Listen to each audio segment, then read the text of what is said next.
Yes, people, welcome back to Chelsea Perspective. Welcome back to another Transfer Watch show on Chelsea Perspective. Good morning, good afternoon, and good evening. But more importantly, blue morning to you all, because in fact it is the Blue Morning Show, and I hope you all are doing well. Before we move on, I'd like to ask you a little favor, please. As you arrive, be sure to click on that like button to help us reach more people. The more you like the video, the more the YouTube algorithm will be triggered, and the more people will be able to reach. So sit back, relax, and let's get into the show.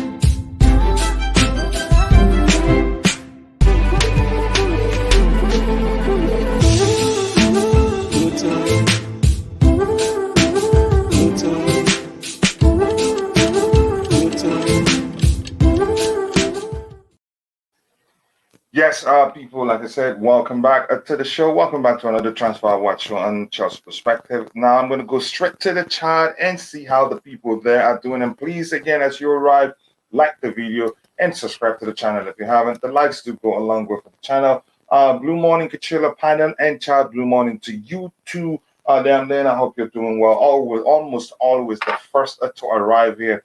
Again, sincerely do hope you're doing well. Nice to see you again, my brother. Again, Wagwan says Potasexual. Again, that's good to see you there too, Potasexual. I hope you're doing well. Yeah, you missed out. At the moment you said, I was already clicking on the go live button. And plus, again, apologies if anytime you feel like I do come on late. It's 2 a.m. Again, I usually wake up 2 a.m. to start preparing for the show, so it's not easy for me as always. Big up everyone. Big up to you too, Santiago Munoz. I hope you are doing well, brother. Nice to see you again. Sup again, saying hello. And my brother, the Glad, saying good morning, coach. And big up everyone. Big up to you too, brother. I hope you're doing well. Again, quite a lot to talk about.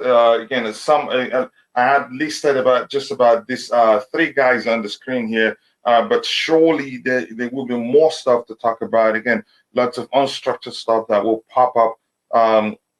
That has emerged over again, but after the show was as scheduled, so I have to add those to the topic eventually. But it's all good. We will talk about them as much as we'll talk about as much as those topics that we can before the show comes to an end. So we're gonna get to it straight away.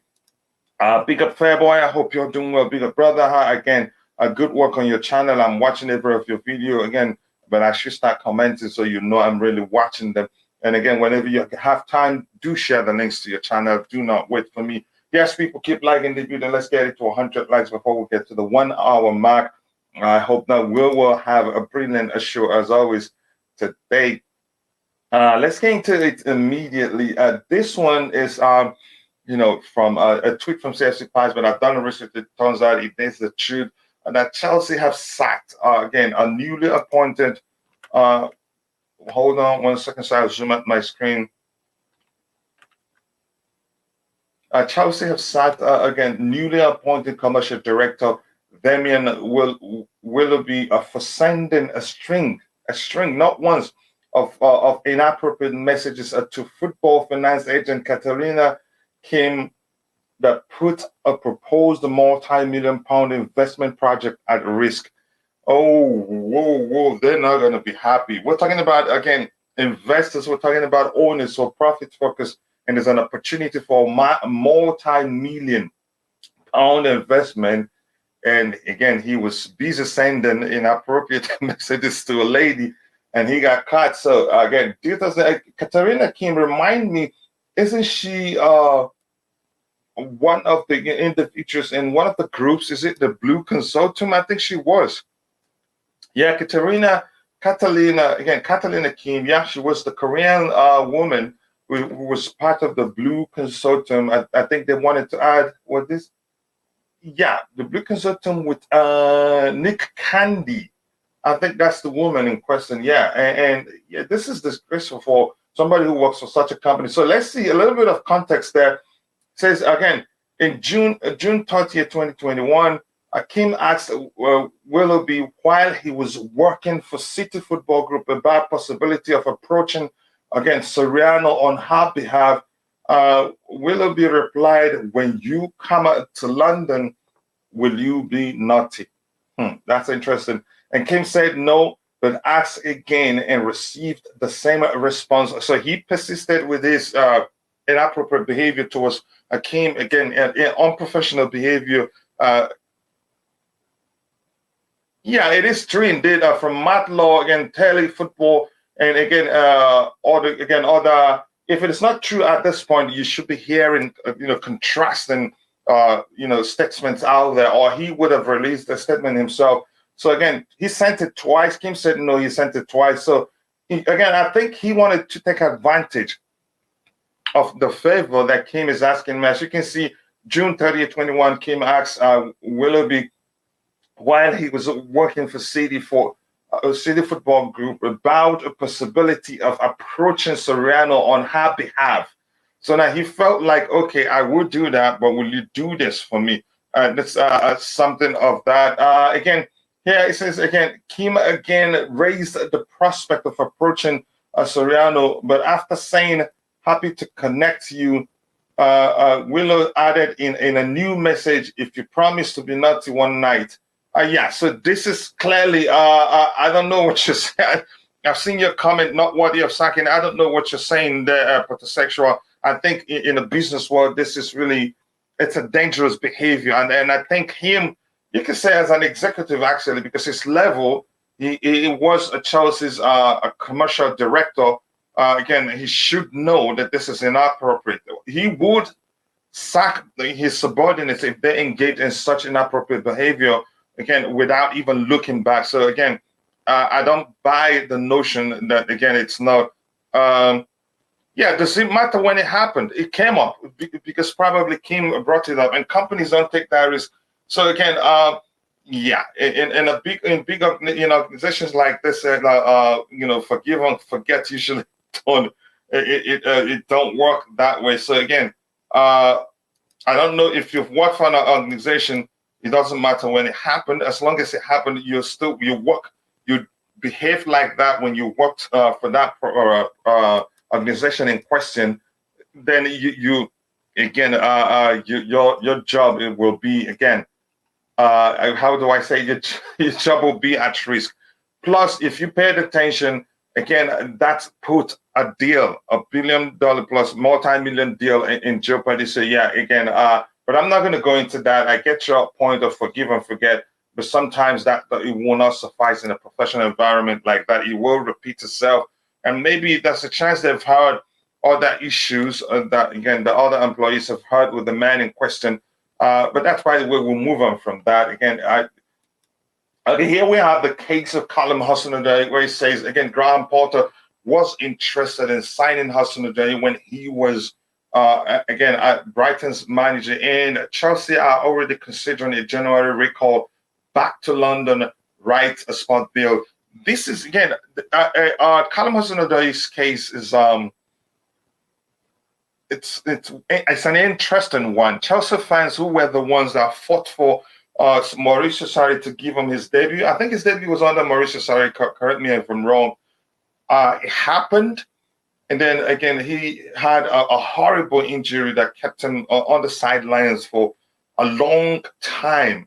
And surprisingly, the fans also turned against him. That really moved me to tears. How quickly that happened. Why? Again, they seem not to understand that he's just 21. Correct me if I'm wrong. The kid is just 21, but it seemed like when we criticize him, when we talk about his Chelsea career, we seem to look beyond. We seem to look beyond, his age. We seem to put him in the same category as Cristiano Ronaldo and all the big name players. And then again, expecting too much of a player at his age, putting so much pressure on him, not realizing it, not considering the fact that he's just 21. Probably because he's been there. I think he made his debut at 17. And again, something people don't realize. Again, the reason many Chelsea fans liked Callum Hudson-Odoi was, again, you could say, please do let me know if you can hear me very well. I did not put my my mic up close to my mouth, so probably low. So let me bring it closer. So again, my point is, Callum Hudson-Odoi, his love, the Chelsea fan base love for the player was developed due to his flares, the flares he showed in his academy days.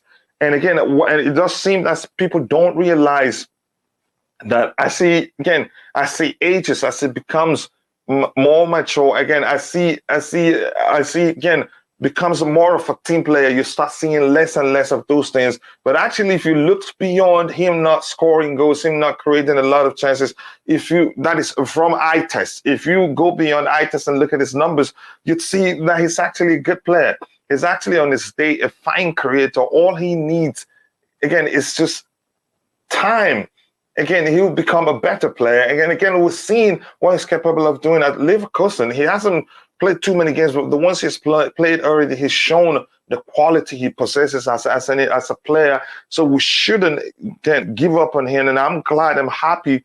Again, you could say two factors has shown now that three factors, in fact, that guarantees that he's going to come back at Chelsea and probably gets a new contract. And hopefully he does well from now to January, as we're seeing that the club, that Chelsea are looking at, to recall him in January. As you can see here, Chelsea are already considering a January recall back to London, again, which I think will happen, especially if he does well. And we have issues in that area. So my point is, here's the three factors I think that, that shows that Callum Hudson-Odoi will eventually come back to Chelsea and become a Chelsea great. First of all, he's Chelsea through and through. Again, and he's a good footballer overall. Not just, again, I'm not just being biased because he's a Chelsea academy product, but I usually look beyond his age whenever I judge him, and I also factor into my my judgment that again, he was in brilliant form until that horrible injury, which you could argue he was still recovering from.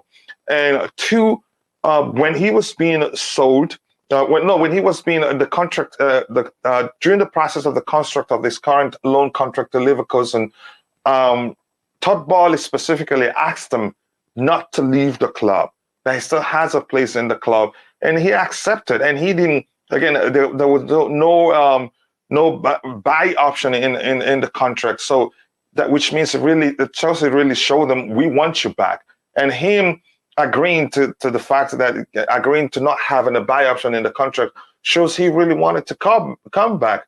Again, I'm still concerned to a certain measure, but I think it would be easy to convince him to decide to come back because his contract is probably have about 2 years left on his contract or so. Let me just check to be sure, so I'm not saying something that's not correct here.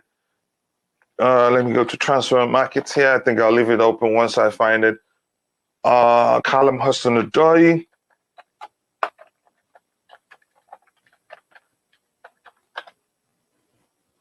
I'm looking for Callum Hudson-Odoi transfer markets. 1 second, please. Just give me.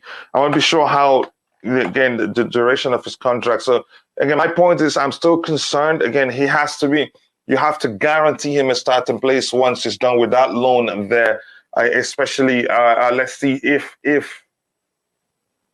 again, let's see how long, how much, how long he has on his contract. His contract, expires in June 2023. So it's still not going to be easy to convince him. So he has just a year left in his contract, which means I see the club recalling Callum Hudson-Odoi in January, because if they let him stay too long there, he might well get used to, playing there, and could decide. The chances of him deciding not to come back to Chelsea will now be, again, very, very big again. But there's still a chance, given that he agrees again not to, for the club didn't add a buy option for Bayer Leverkusen. Plus, again, he's Chelsea through and through. And again, Todd Boehly practically told him, wait, you have a place here, and this current manager will go. If you paid attention to the conversation between the two men, according to him, and again, in the interviews that. So I'm hopeful. I'm hoping that he comes on. If you're in the chat, let me know what you think. And Leon says, please like and subscribe when you enter.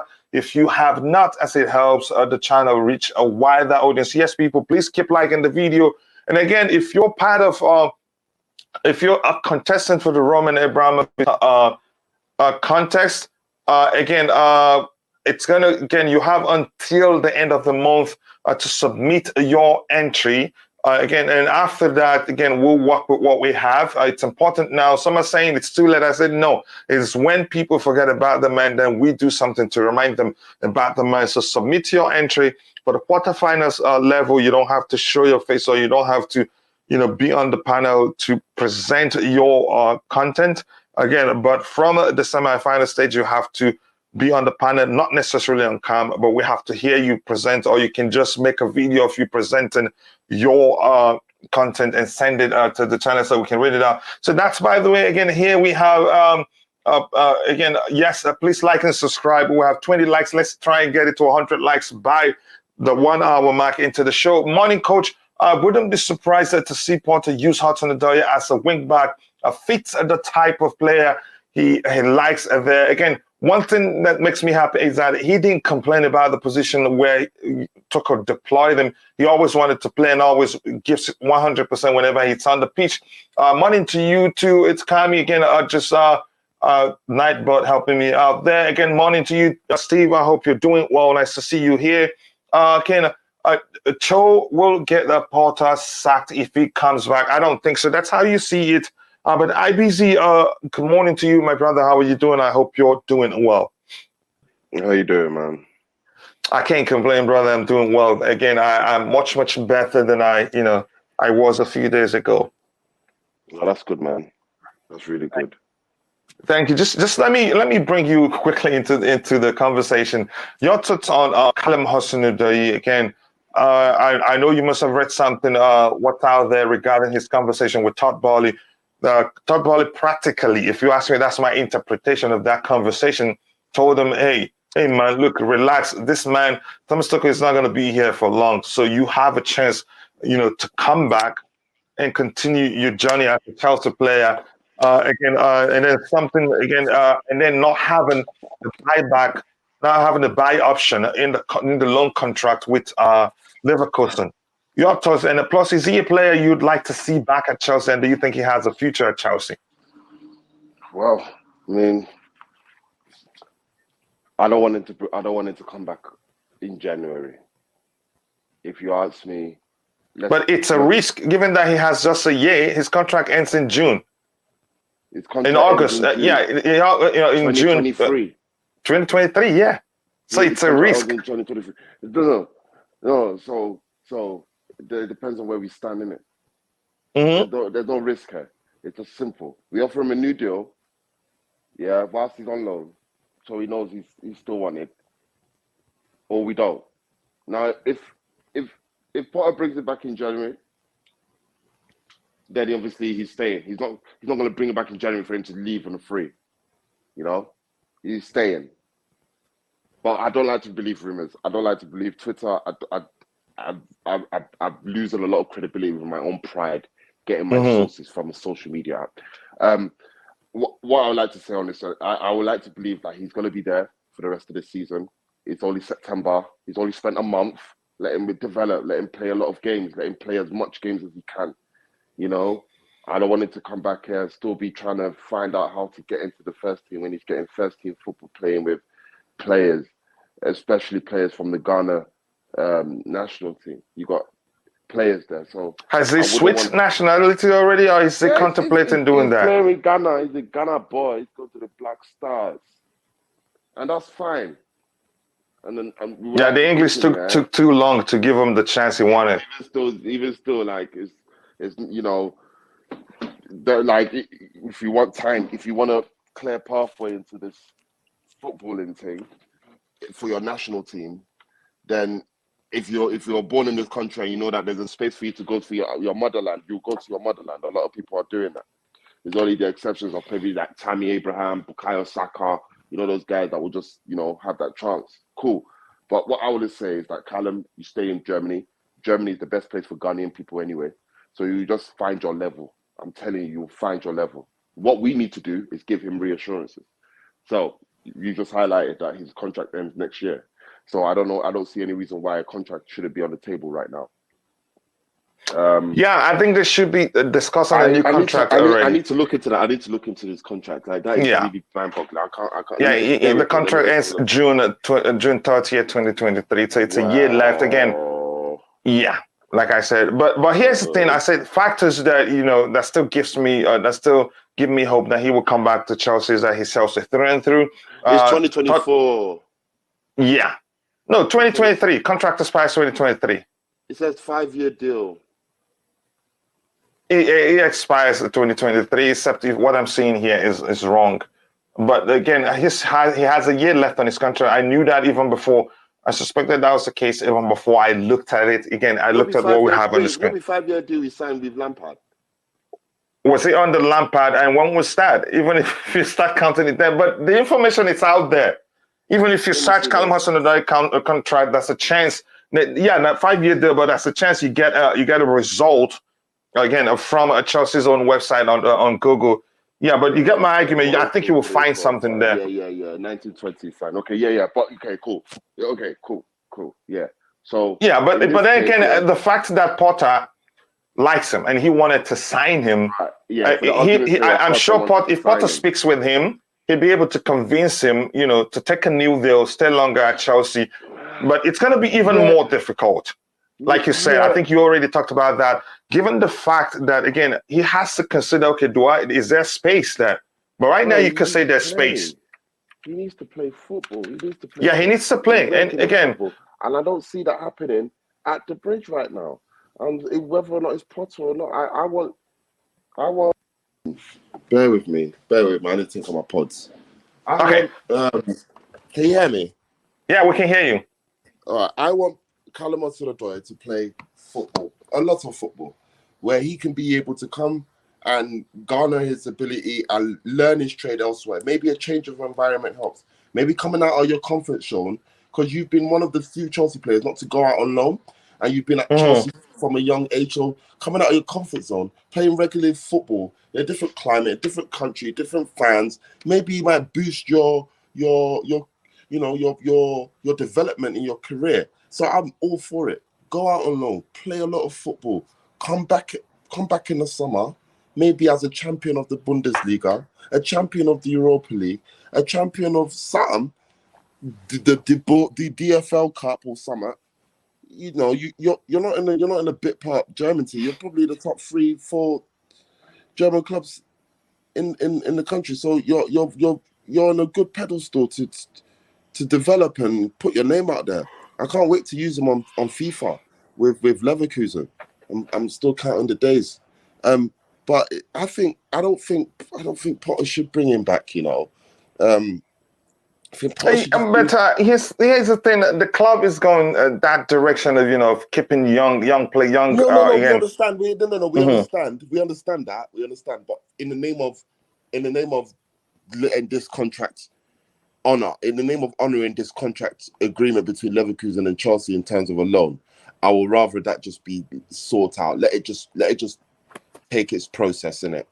At the end of the year, at the end of the season, we can assess Callum Hudson-Odoi's game in Germany, his game time in Germany, without the infiltration of he didn't do well when he came on against. We have very toxic fans. Yeah, very toxic. We have people toxic indeed. Yeah, and I've been in arguments all day on Twitter for it. We have fans that we have self-entitlement when it comes to the Premier League, and Chelsea is almost disgusting. It's like I don't even want him near that. I don't want people to be talking about Hudson-Odoi. Like, let the guy be, bro. Let him be. Let him play his football. Potter, all these rumors that let him be. Leave him to develop in. And I know Potter's a good advocate for developing players and that. So I would like to imagine he will want to explore that development for him. He's how old? He's still 21, 22? Let him develop. Come back in May. We'll introduce you to the new roster in 23, 24. Go in 22, 23. You kill the Bundesliga. Go against the Bayern Munichs, the Dortmunds, the Schalkes. Show them what you are. And then you come back to England and show that, yeah, I'm here now. Let's not bring him back. Because when we bring him back, everyone start getting onto him. Oh, Callum Hudson-Odoi, we should have brought him back. Or I loathe those type of opinions.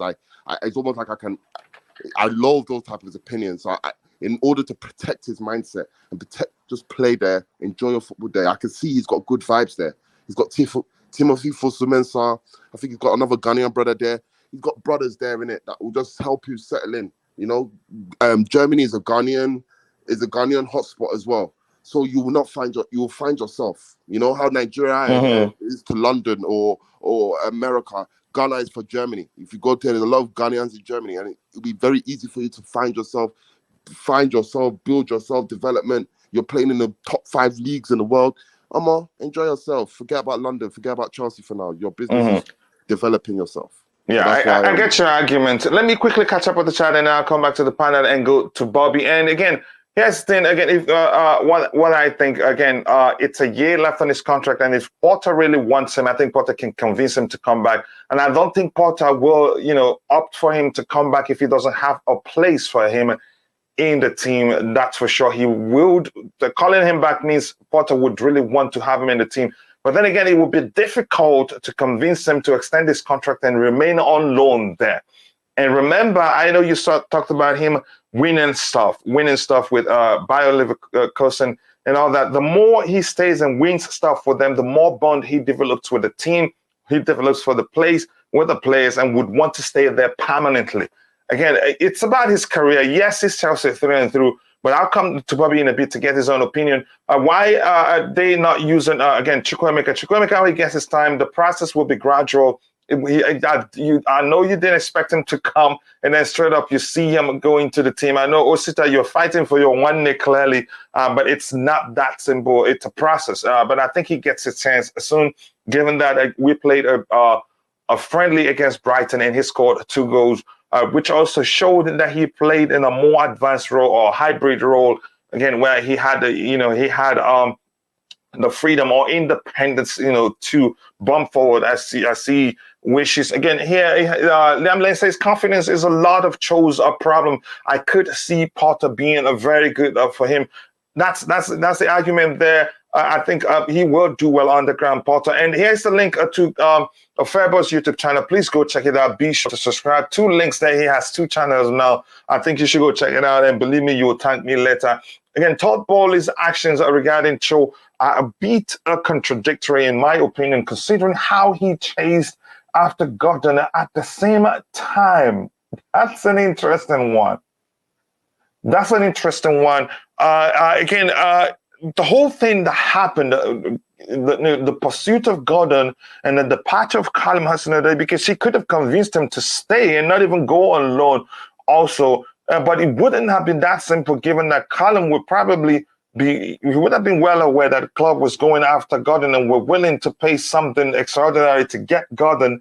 So it wouldn't make sense. It's just confusing to me. Maybe it's time to bring you in, Bobby. Your thoughts on the Callum Hudson-Odoi situation. This conversation started with we learning that Graham Potter was interested in signing Hudson-Odoi when he was Brighton's manager, and Chelsea are already considering a January recall back to London. Again, the recall wouldn't even make any sort of sense. I think Bobby has a connection issue, so I'm going to try and catch up with what they have in the chat. If he doesn't come back, we'll move on. It's a bit confusing if you paid attention to it. Again, he's a black star.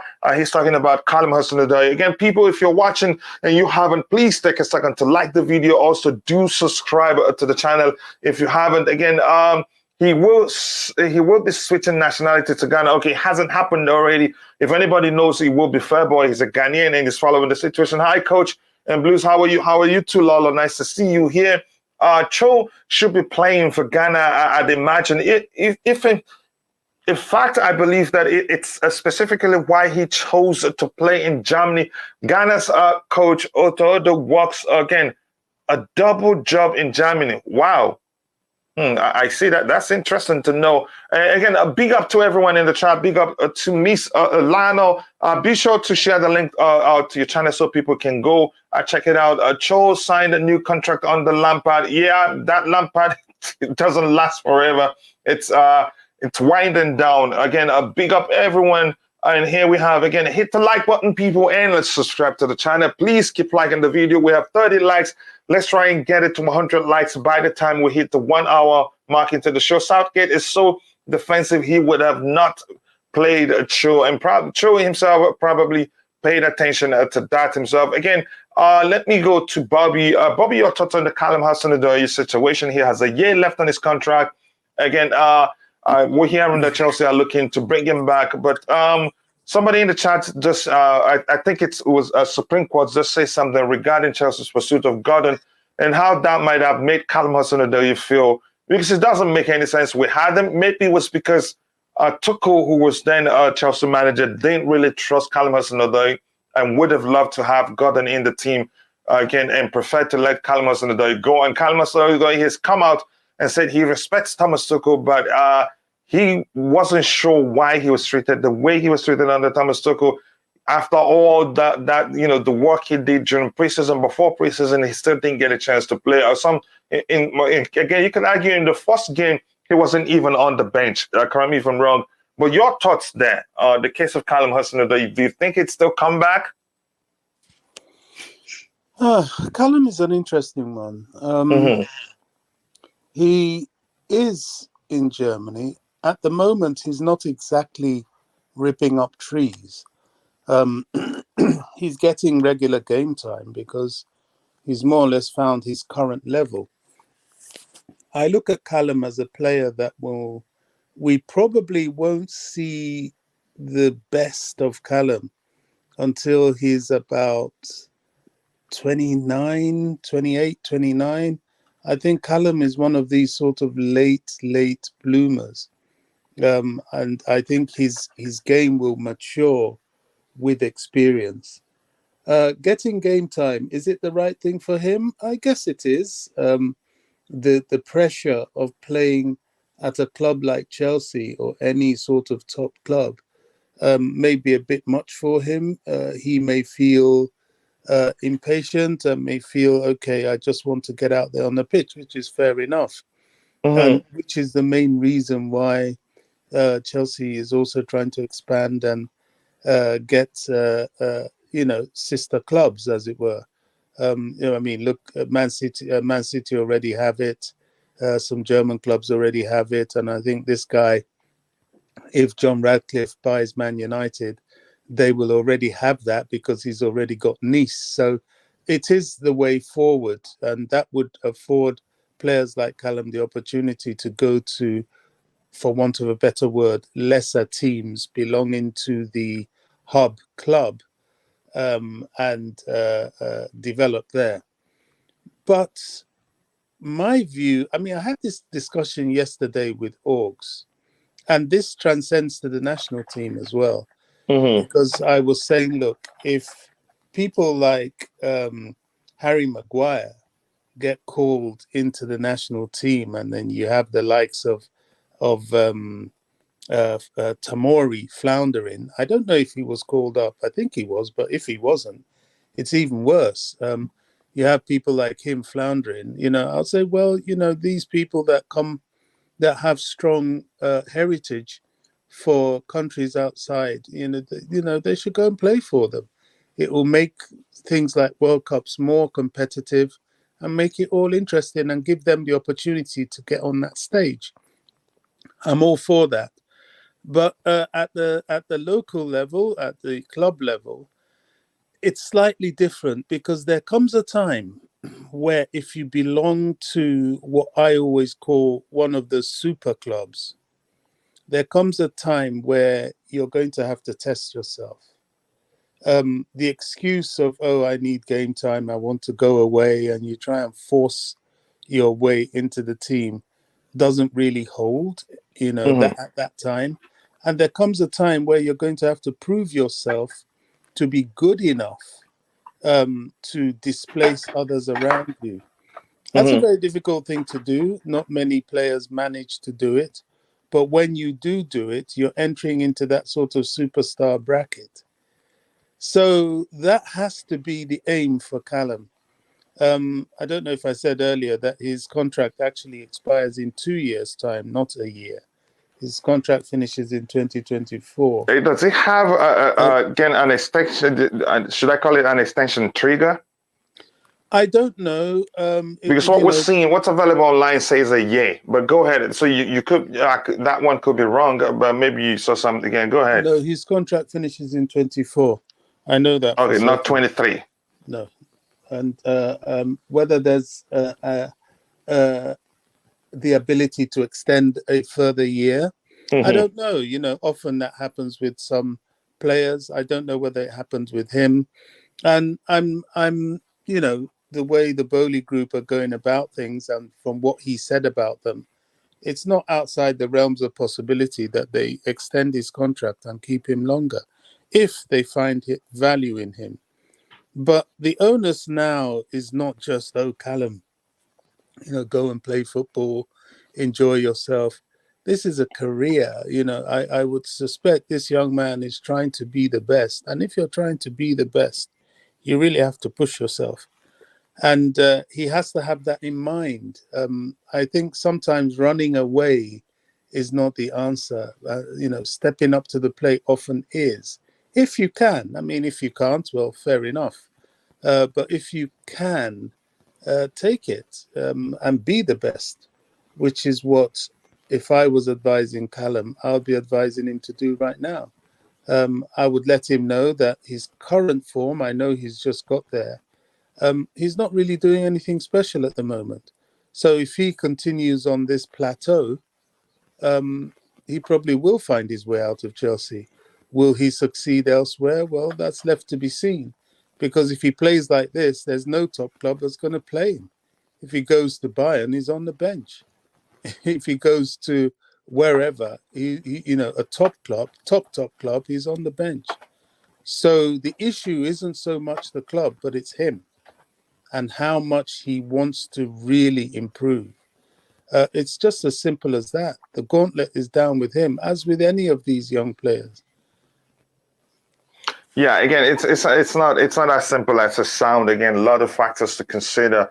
But again, who was it that said something about our fan base? I think the way we judge players, I think it sometimes just doesn't make sense. Callum is still 21, but some people judge him like he should be playing, at the same level as Cristiano Ronaldo and all the big name players in the whole world. And we seem to forget what the setback, the long-term injury he had. Again, worse for him, if you want to put it that way. Again, I think he has a good player in him, and he's, like you said, he's trying, Bobby. He's trying to be. That was why you see him. He bulked up, gymed, and all that. Trained quite well outside of preseason. Probably preparing for the new season, getting himself ready. You could argue there's a chance the manager took that for granted again and never gave him the game time he thought he'd get. And yeah, here we have again. Can I add one more thing, please? Yeah, go ahead. I'm going to do something that I rarely do, and this is drop a criticism on Thomas Tuchel.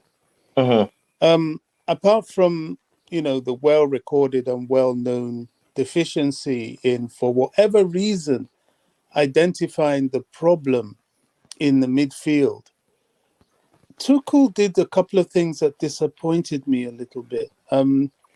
I think Callum was right.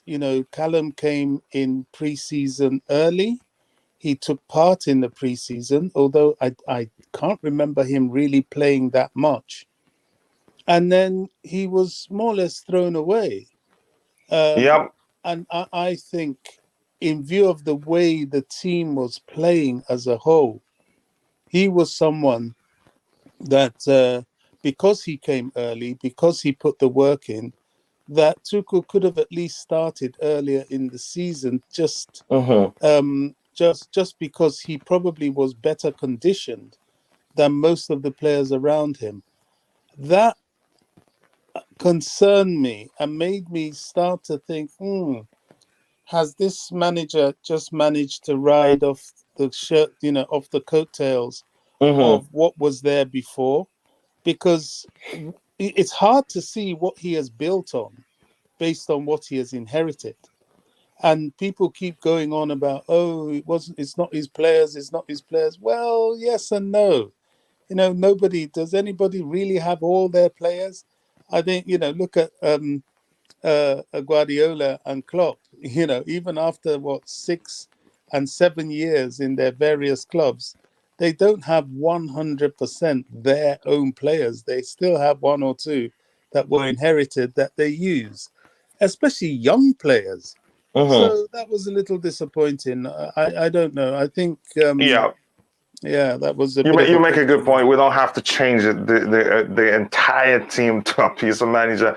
Again, again, $1, thank you for joining the show. If you haven't, please keep liking the video. Again, let's try and get it to 100 likes by the time we get to 1 hour mark. Again, we are right now at 37 likes. We can do better than that. Please, if you haven't, take a second to like the video and also do subscribe to the channel. If you have, Cho is a good player. Chelsea is trying to destroy his career because clubs came up for him. Chelsea didn't allow him to go. Yeah, again, I wouldn't say destroy. I think we were a bit too selfish about that. Again, even alone, had Thomas Tuchel let him go on loan when he wanted to leave alone, I think he played more and probably be even more ready, to become part of the Chelsea first team. But we were selfish about it.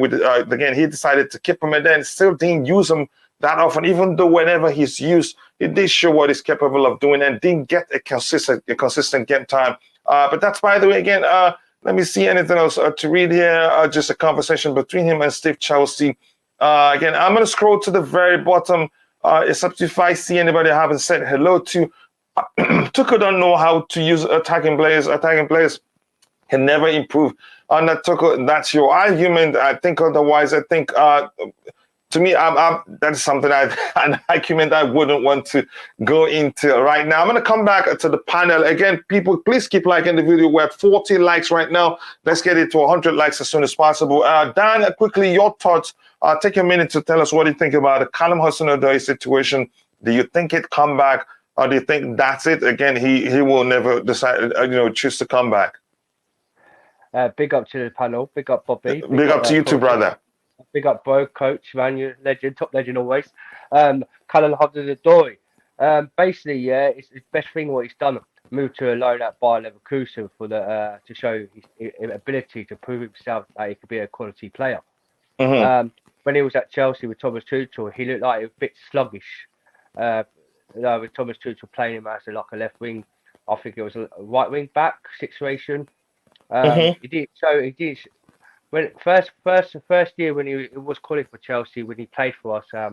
Since that injury what he had, he was like losing his ability that much, and it was the best thing for him to actually gone out on loan to Bayer Leverkusen. Would I consider him coming back? Yeah, I would actually, coach, because if you see what he used to do at Chelsea, he wanted to play regularly football at Chelsea to actually show he could do what he could do at Chelsea. But I know he's got only like a year contract left with Chelsea Football Club.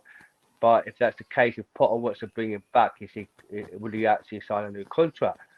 But I would just say, I think what we should do recently, if it comes to it, give Callum Hudson-Odoi a two-year season loan, so he could play regular first football. Then consider if he does well at Bayer Leverkusen, and he does really well, bring him back. But if not, then sell him on. With the situation with him, Callum, coach, if you've noticed, when he had that massive injury, he was on half on the bench last season with Thomas Tuchel and didn't get enough more first team football fitness games. And I think Thomas Tuchel actually made him play for the under 23s last season so he could get his fitness back. He's a quality player. When I heard Bobby saying about him having his ability to when he's 20, 28, 29. Nah, Bobby, the guy is top ledge, like Bobby, mate.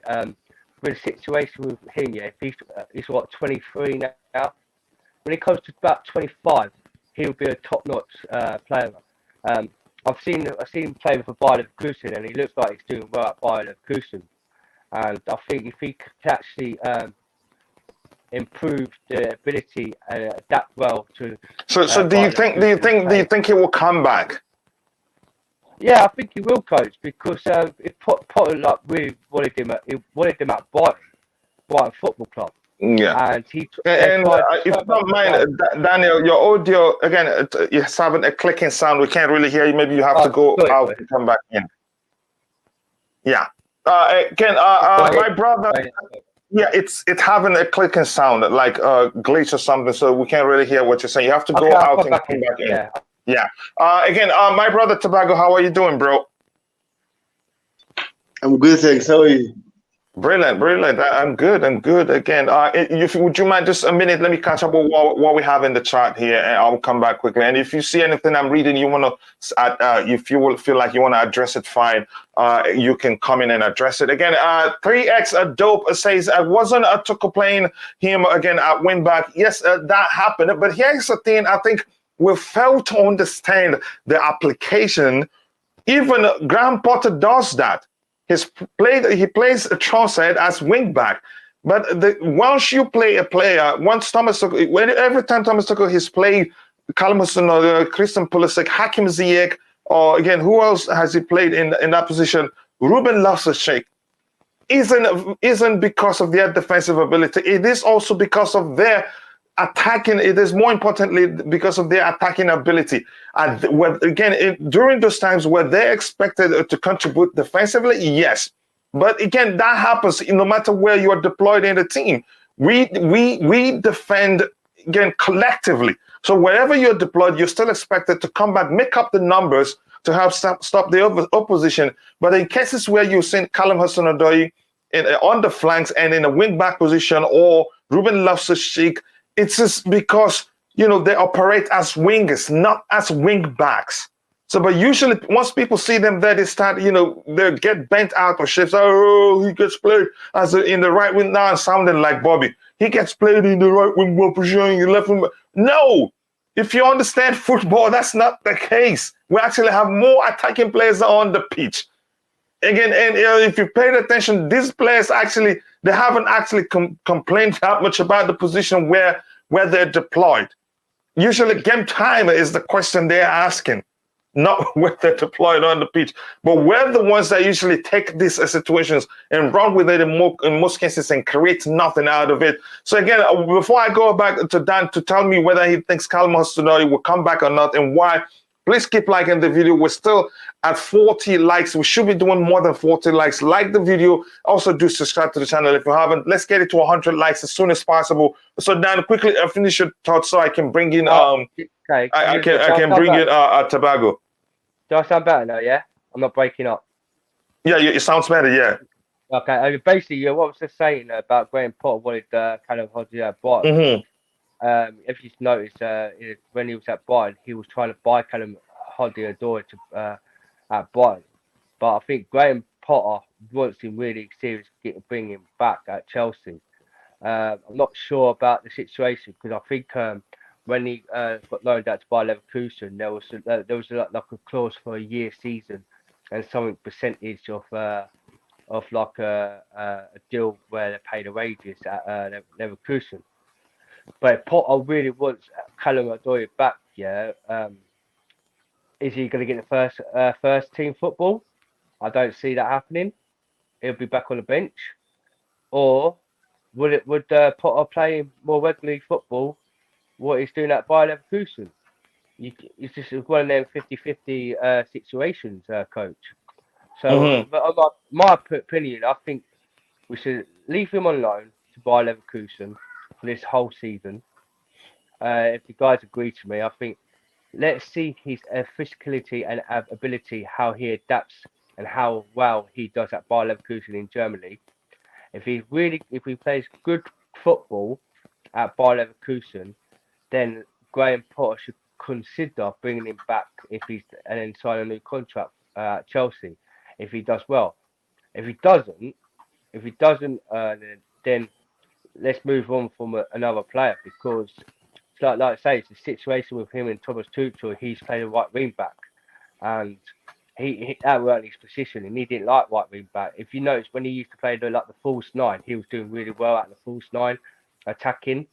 Then after that, when he went to wing back, he's emotional, and his football style didn't play very well at the club. So it's like he wants like to be an attacking football player. That's why he's doing that by Leverkusen. So if he does the way he's doing that attacking football at Bayer Leverkusen, and then so do you think he's going to come back? I think probably in after the season he will come back, coach. But not as soon as possible. I don't think he will come back straight away. I think we should just let Leao Callum enjoy his football at Leverkusen playing first, then see how he does well. And then I think he will come back if he does well. All right. I wouldn't have him back now. Yeah, all right. Thank you very much. Just about 30 seconds. I'll come back to you, Tobago. Please bear with me. Steve Chelsea, you have a point again, but all managers do these junior players of the team from time to time.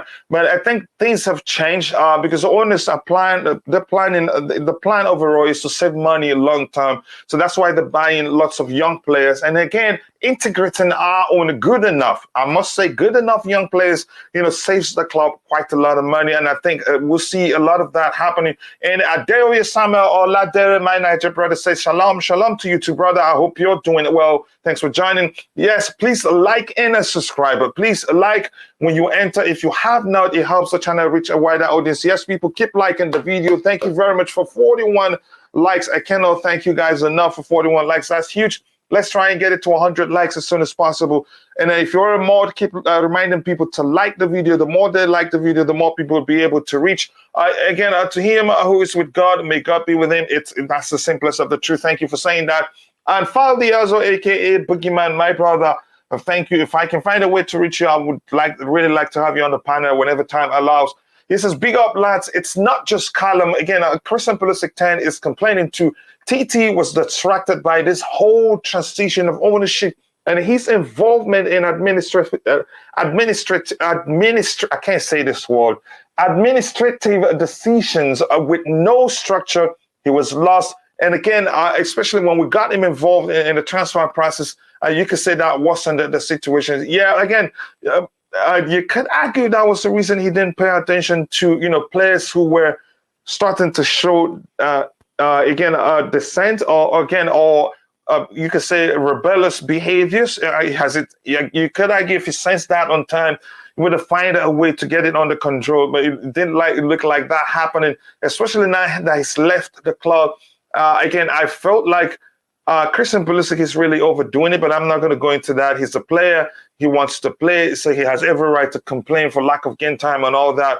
But really, I'm not going to get into that. Again, in Tuchel's system, whoever plays that position always has defensive. Again, it's natural. Again, every player on the pitch, all of them are expected, to contribute defensively because we defend as a unit, and that's natural. Callum will be a good team player. I wouldn't mind if he wants to leave. That it comes down to what's good for his career. So if he ever decides he wants to leave, we should just let him go and not be selfish about it again. But I think he comes back. A couple of factors that I've talked about. His conversation with Todd Boehly, which he was open about. Todd Boehly literally told him, look, you have a future here, and we're going to, again, listen, that's me paraphrasing or just making my understanding of the conversation. He practically was told, don't worry, Thomas Tuchel will leave and you will get your chance, so don't leave now, which it wasn't just him. The way Thomas Tuchel spoke to other players, again, Todd Boehly spoke to other players that we've heard about. Again, I really want him back in January. Let's see what happens there. Maybe Todd also blocked Ziyech and Pulisic move too. We don't know. There's a chance that's the case, or it all come. Maybe again the whole decision. We had to keep them because we weren't able to bring in replacements. So let's come into you, Tobago. Your thoughts on the Callum Hudson-Odoi situation? Okay, guys, big up. I hope you're good. Yeah, we're good. I'm good. For me, I'm good. Big up to you too, brother.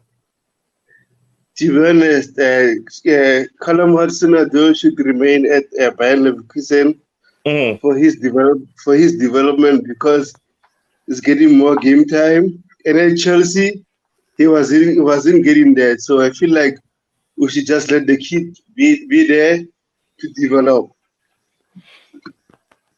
And you know why I think that they're not going to leave him there? Even if Bobby says it's 2 years, okay, and I believe Bobby. So even if he has 2 years left on his contract, by the time his loan stay there and he has just a year, which will put the club in a very, very difficult position to negotiate a contract extension. So that's why I'm thinking they probably opt to bring him back in January. Because here's the thing. Again, you get used to wherever you move, even though usually change isn't easy, and usually players are reluctant to move, except for a bigger fee, and then you have an incentive. You'd have an incentive or something that makes you want to move. So, but again, given that he's playing there, he's enjoying himself, he's getting game time. He probably develops a bond with the players there, and if he has a family, probably girlfriend or who he's moved with there, and they get used to the environment there, it will not be easy to come back, especially when he has just 1 year on his contract. And Bayer Leverkusen will also be talking with him, trying to convince him to stay there permanently. So that will become even more difficult for Chelsea the moment if he has just a year left on his contract. So that's why I'm seeing the club, trying to bring him back in January, to have him start playing with us, to have him closer to Graham Potter. I would convince him, look, you're a big part of this plan. You remember I wanted to sign you, and that didn't work, but now I'm the coach here. I'm with you here. So I'm thinking that the club will be better at bringing him back in January. That's what I'm saying. Again, you could argue he has more to gain if he stays on, but the longer he stays there, the more, again, difficult it will be for the club to get him to extend his stay, to his contract with the club. So yeah, I don't know. If you want to add anything to that. Yeah, I understand what you're saying. Like, maybe he can come if Graham Potter guarantee him that will give him enough game time, because we saw that under Thomas Tuchel, as our panelist said here, Cho came early for the preseason. He was training well, was doing everything well, but again, he didn't get enough game time, and then he ended up being frustrated. He pushed for a loan move. So I feel like if we are going to call him for January, they should just guarantee the kid a game time. Also, I would love to see him on a Sterling role. Maybe we push Sterling in France, sort of a number 10. But again, I love Sterling there too. So I don't know. The coach will decide. We can debate here and everything. At the end of the day, the club and the coach will decide. But hopefully, as I said before, I hope he remains there in order to develop for me. And then also, I want to join Bobby for a fight with Thomas Tuchel. We've been crying here. From last season until Thomas Tuchel was sacked. How many times we cried about Mendy? Mendy is our player. We love him. We respect him. But again, he was off form. Kepa didn't have a chance under Thomas Tuchel. He only got a chance the time we needed him for penalties. And also when Mendy was at AFCON and Mendy came in and then get his position easily. So I feel like that's the issue I was saying with Thomas Tuchel. Yeah, again, I think we all are on the same boat on that one. I loved Thomas Tuchel. Again, I don't know how else to put it. I love him so much that, again, I would have liked him to stay on, and I would have liked Todd Boehly and his on all the co-owners of the club to find a solution to the issues they had with him that led to him losing his job. But I've always asked the question again. I think I and Titox were on the same boat in this case. How he has preferred players in certain position, and once you're one of those preferred players, again, he's so stubborn in his selection process that as long as you're able to come onto the pitch, even when it's clear you're mentally tired and your decision making is next to zero, he still keep playing you until maybe you break a leg. Then he's sure you can't play anymore. So that's really a concern to me again. But that's, by the way, again, people, 45 likes. We should be doing it better than that. Keep liking the video. Also, I really want to clear something up. Yeah, go ahead, Bobby. There's a misnomer that people hang on to that Callum wasn't getting game time at Chelsea, even under Tuchel.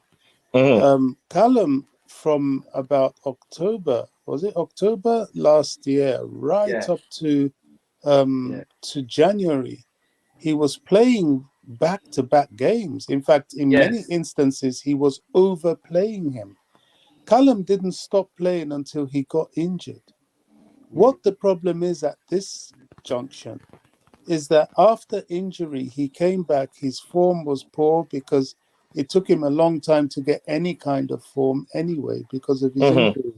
But after injury, he worked hard over the summer to get himself fit for the season. And he felt that on the momentum or the trajectory with which he was in before his injury, that Tuchel ignored that and then sent him more or less backwards to not playing again. So it wasn't that he wasn't getting game time at Chelsea. He was getting ample game time. In fact, too much game time. And another thing I want to clear up is people think that at Leverkusen, Callum is just playing like some kind of winger, this sort of old-fashioned system where you're up there and defenders are behind you. And no, Callum is playing that wing-back role that everybody seems to dread so much when he does it at Chelsea. That's exactly what he's doing at Leverkusen. Hey, Bobby, quickly question for you, yeah? Let him finish, Dan. I was going on about Bayern Munich. When Bayern Munich wanted to buy Callum Hudson-Odoi, right? Thomas Tuchel told Callum that he ain't for sale and that he was staying at the club, yeah? But then after that, he didn't get the gameplay like what Thomas Tuchel gave him, right? So if that's the case, yeah, put him on loan to Bayer Leverkusen, why did we need to sell Callum Odoi to Bayern Munich before the injuries? Why did we just not just get rid of him then if he weren't going to get that much gaming play? I know he had loads of games after that injury, but Bayern Munich wanted him so bad, and he wanted to go Bayern Munich. Callum wanted to leave Chelsea to go Bayern. Well, before the injuries, he did get a lot of game time. He did. As I said, he was playing back-to-back, and he was even overplayed at times when he really could have done a rest. And I think it's part of that being overplayed that he eventually got injured. So, and the issue of selling him to Bayern Munich, Callum Hudson-Odoi is one of those players, I think he's been at Chelsea since he was about 6 years old. The club has developed him, trained him, and brought him up to the point where he is today. He's a Chelsea boy. There are very few clubs in world football that have an academy worth note that will just hand over one of their cherished and nurtured kids to somebody else. You know, Bayern don't have an academy, certainly not one of note. So they don't know what that is like. But I can assure you that Barcelona would never have handed over Xavi or Iniesta or any of these players that they had nurtured and had seen as possible first teamers to anybody. So you can't blame Chelsea for not handing over Callum Hudson-Odoi to Bayern Munich. It's just not something that is sensible to do. And they're not going to do it. They will persist with him like they're doing in order to get him to reach the target that they want, which ultimately is to be a first-team player in the first team like Reece James and Mason Mount. That's the target for Callum. And to some extent, it's down to him. If Callum at Leverkusen shows very good form, makes himself a game changer. I think this is what inhibits Callum in many ways.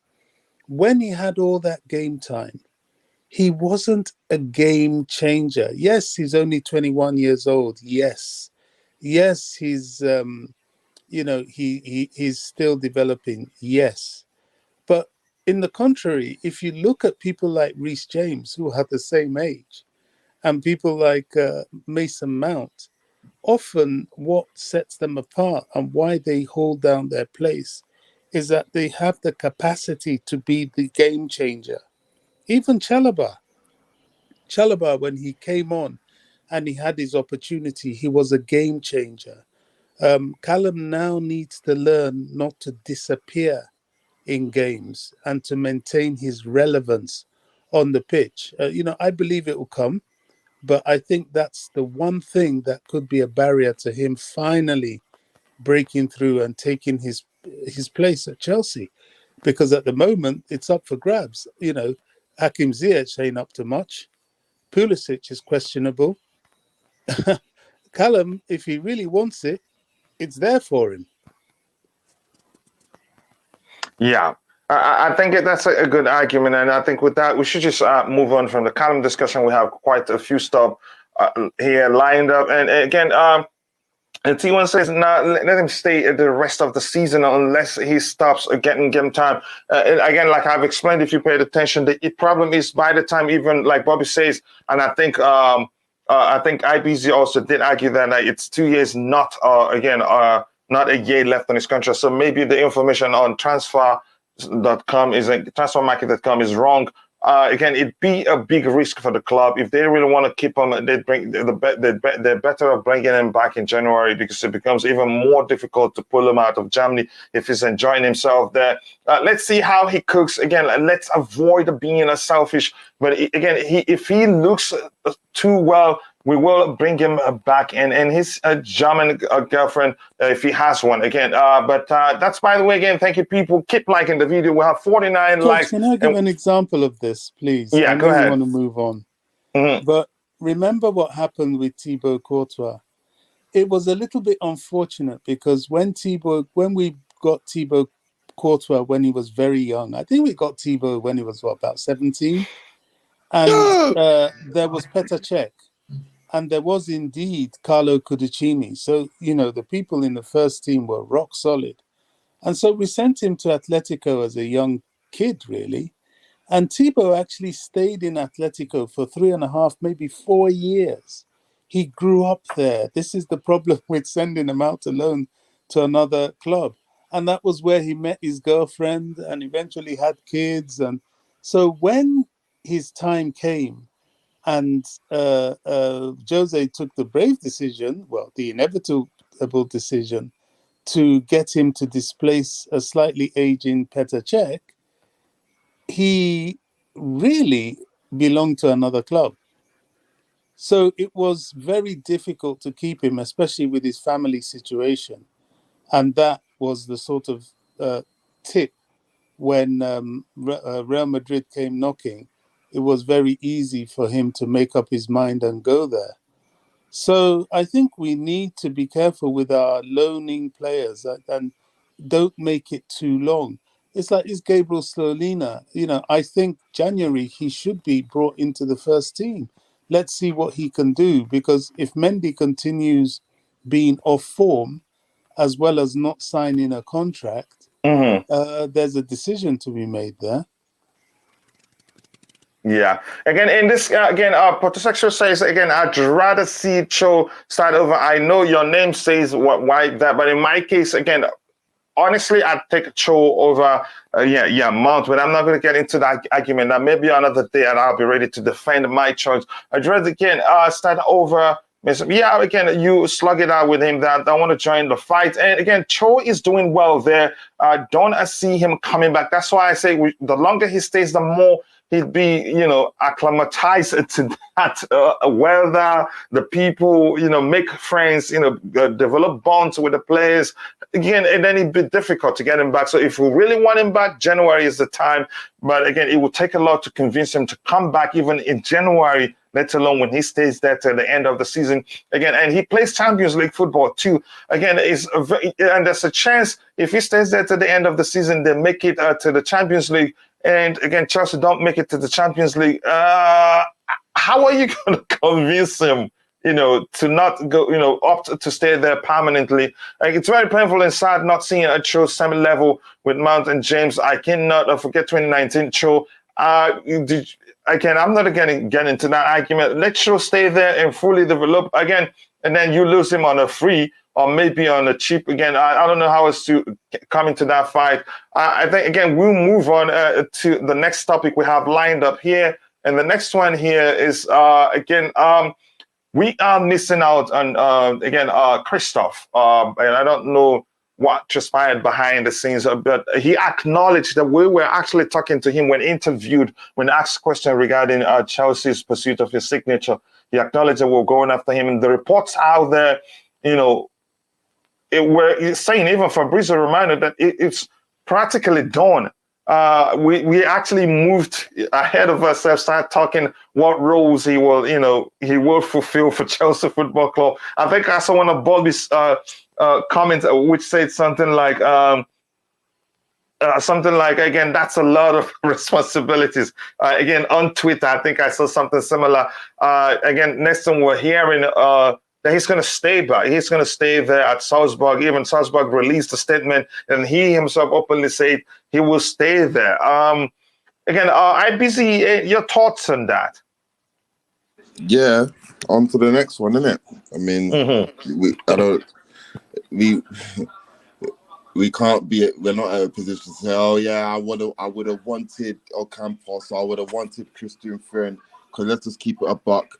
Let's just call a spade a spade. 3 months ago, nearly all.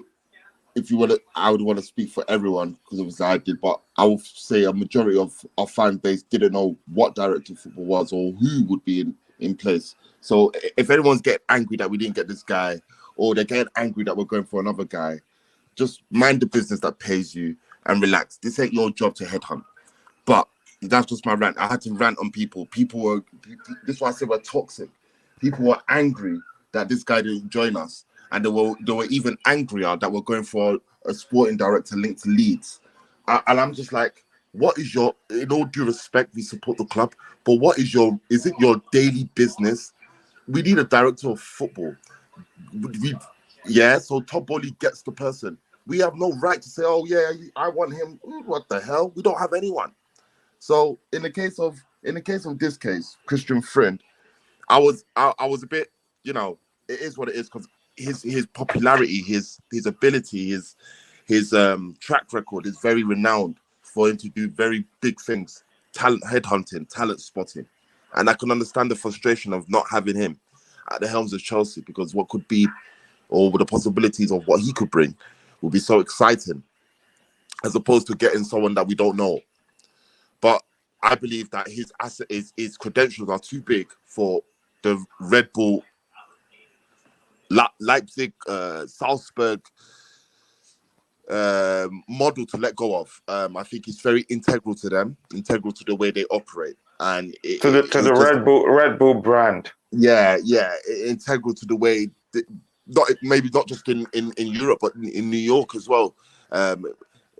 Maybe in Brazil as well. He's probably integral to how all those clubs intertwine together and how they talent hunt, develop players. You had Benjamin Sesko leave from Salzburg to Leipzig, a deal that's in-house. One's moving from Austria to the Bundesliga. So those type of models itself, Christian Freund will probably oversee that, and a model that fits them. Whereas we don't have that model, and having someone like him would have been would be interesting for us to adopt that approach, especially with what Todd Boehly was saying last week in terms of mirroring the approach that the Red Bull teams take, the City Group are doing as well. What I would just say is just that we just need someone. I need someone to help Graham Potter in this job. I don't want to see Todd Boehly doing the role of a sporting director, rather just the guy that just opens the check and just signs it off. I need footballing people in place. And if that means going all the way to India to bring in a footballing man in place, so be it. I don't give a dash who it is. I just need someone, a footballing man in place. I don't care where he's from. He could be from Morocco. He could be from Latvia. He could be from Nigeria. He could be from DR Congo. I just need someone with those credentials to be at the club to help us steer us to a direction where Potter needs the direction, so he can have someone to work with, so we can be moving forward gracefully. So yeah, whilst it is sad that we don't have a high-profile name like Christian Freund or Campos or Marcus Edwards for Liverpool, we need someone let's not deter the fact that we do need someone. So let's just say we weren't going to get him because that's just like an Mbappe signing, if you want to come to terms of director of football analogy. But we go in for another one. I saw reports that we're going for the Leeds United sporting director. So if that's the case, go get him. Yeah, And I've heard about that. and let's bring it in. We are not at the capacity to say, oh, I don't want him because he's gonna. We don't. What do you know? No one knows nothing. We don't know nothing. We can only speculate. So whilst we are speculating, let's just accept what we are given. We're gonna get a director of football, or sporting director, or someone that's gonna be in place to help us with the transfers. Will help us with the structure of the ideology of the club, from the young G's to the old G's. We're gonna have that. We're gonna need that. And obviously, Todd Boehly can't do it. So whoever brings in, I trust him to bring in someone. I trust Todd Boehly to bring in someone. I don't know who he is, and I know he's doing it he's doing it like how he was doing transfer window. He's just putting himself out there. I want you to come, but I trust him to bring in someone. I don't not trust him. I trust him to bring in someone. Obviously, we're just skeptical as who it is because we're in a period of transition where we don't know where we're going. So we want every single decision to make sense and be the right one. Unfortunately, but we don't I know think, what But Bobby, your thoughts, Bobby, on the whole situation. What do you think happened? And I know, correct me if I'm wrong, you were the one that's saying that's a lot of responsibility for an individual. When again we jumped straight to talking about what responsibilities he'd take over at Chelsea and all that, not knowing again when it's not going to happen. But Bobby, your thoughts on what do you think happened? To me, I don't know. I concur with what's been said about, people getting angry. And I don't think the issue of getting angry arises. I think the Boehly group, they know they are financially very powerful, and they decided to try to extend their financial capacity to try and tempt this guy to join us. From a very powerful, group too. Yeah, who? From a very powerful group. They tried to take him from a very powerful group such as the Red Bull Group. Yeah, I mean that's football, isn't it? The if you have the financial capability, you fear no one, do you? You step in the arena with anyone. People like Barca, Real Madrid, they have not only not so much Barca, but they had not only a financial footing, but they had a sort of long-standing cultural footing in the game. And you step into that arena, and that's where the competition comes in at boardroom level. However, it's very clear that Christoph Freund wanted to come to Chelsea, but he was hamstrung by the fact that he has a long contract with his current employers till 2026. And they said no, that they wouldn't relinquish him and they want him to honor the contract. It's just that simple. It's not complicated. And we'll most likely keep him beyond 2027. Well, now that is speculation and almost fantasizing, because the guy has said he wants to leave. You've just about managed to keep him to honor this current contract. I think, I don't know if they're having any further contract conversation with him at this point makes any sense. What are they going to tell him? Oh, stay with us, unless they're going to either match or better the financial offer that Chelsea put on the table. Okay, fair enough. That is a conversation. But we all know how football works, and we all know that this happens. Now, I understand that there are approaches for Paul Mitchell of Monaco, but I also understand he has a contract. I don't know how long it is, but we approached him. We went for him before, and we were told by Monaco that he will stay there for this season. So I don't know. I don't know what there's a development with that. I'm hearing about this Leeds United guy. I really don't know. One thing is for sure, is that we need this director of football. The unfortunate thing is that they in my mind, the best directors of football are not always the ones with a name. They're the ones you find yourself. You know, Roman Abramovich had Michael Emenalo as his chief scout and suddenly decided it was best to put him as director of football. In both capacities, he did well. Now, there's been talk of putting Neil Bath as a director of football. Yeah, I think Neil Bath. I will second that. I won't mind that. Well, yeah, but he's doing an excellent job in the academy. You know, what we gain in DOF, will we lose in the academy? Or is he capable of doing both? I don't know.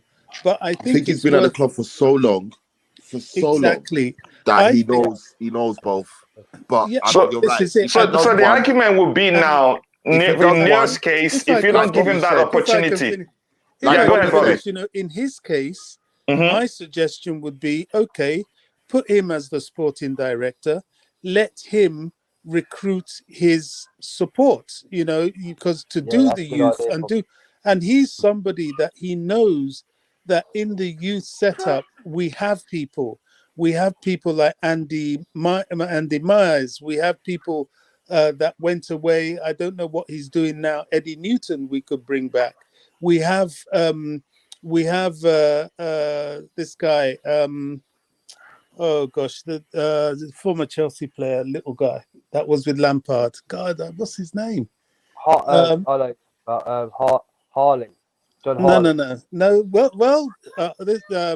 The former academy coach too. I don't remember his name. John Harley. He was a player with us, and he could have been great, but he wasn't.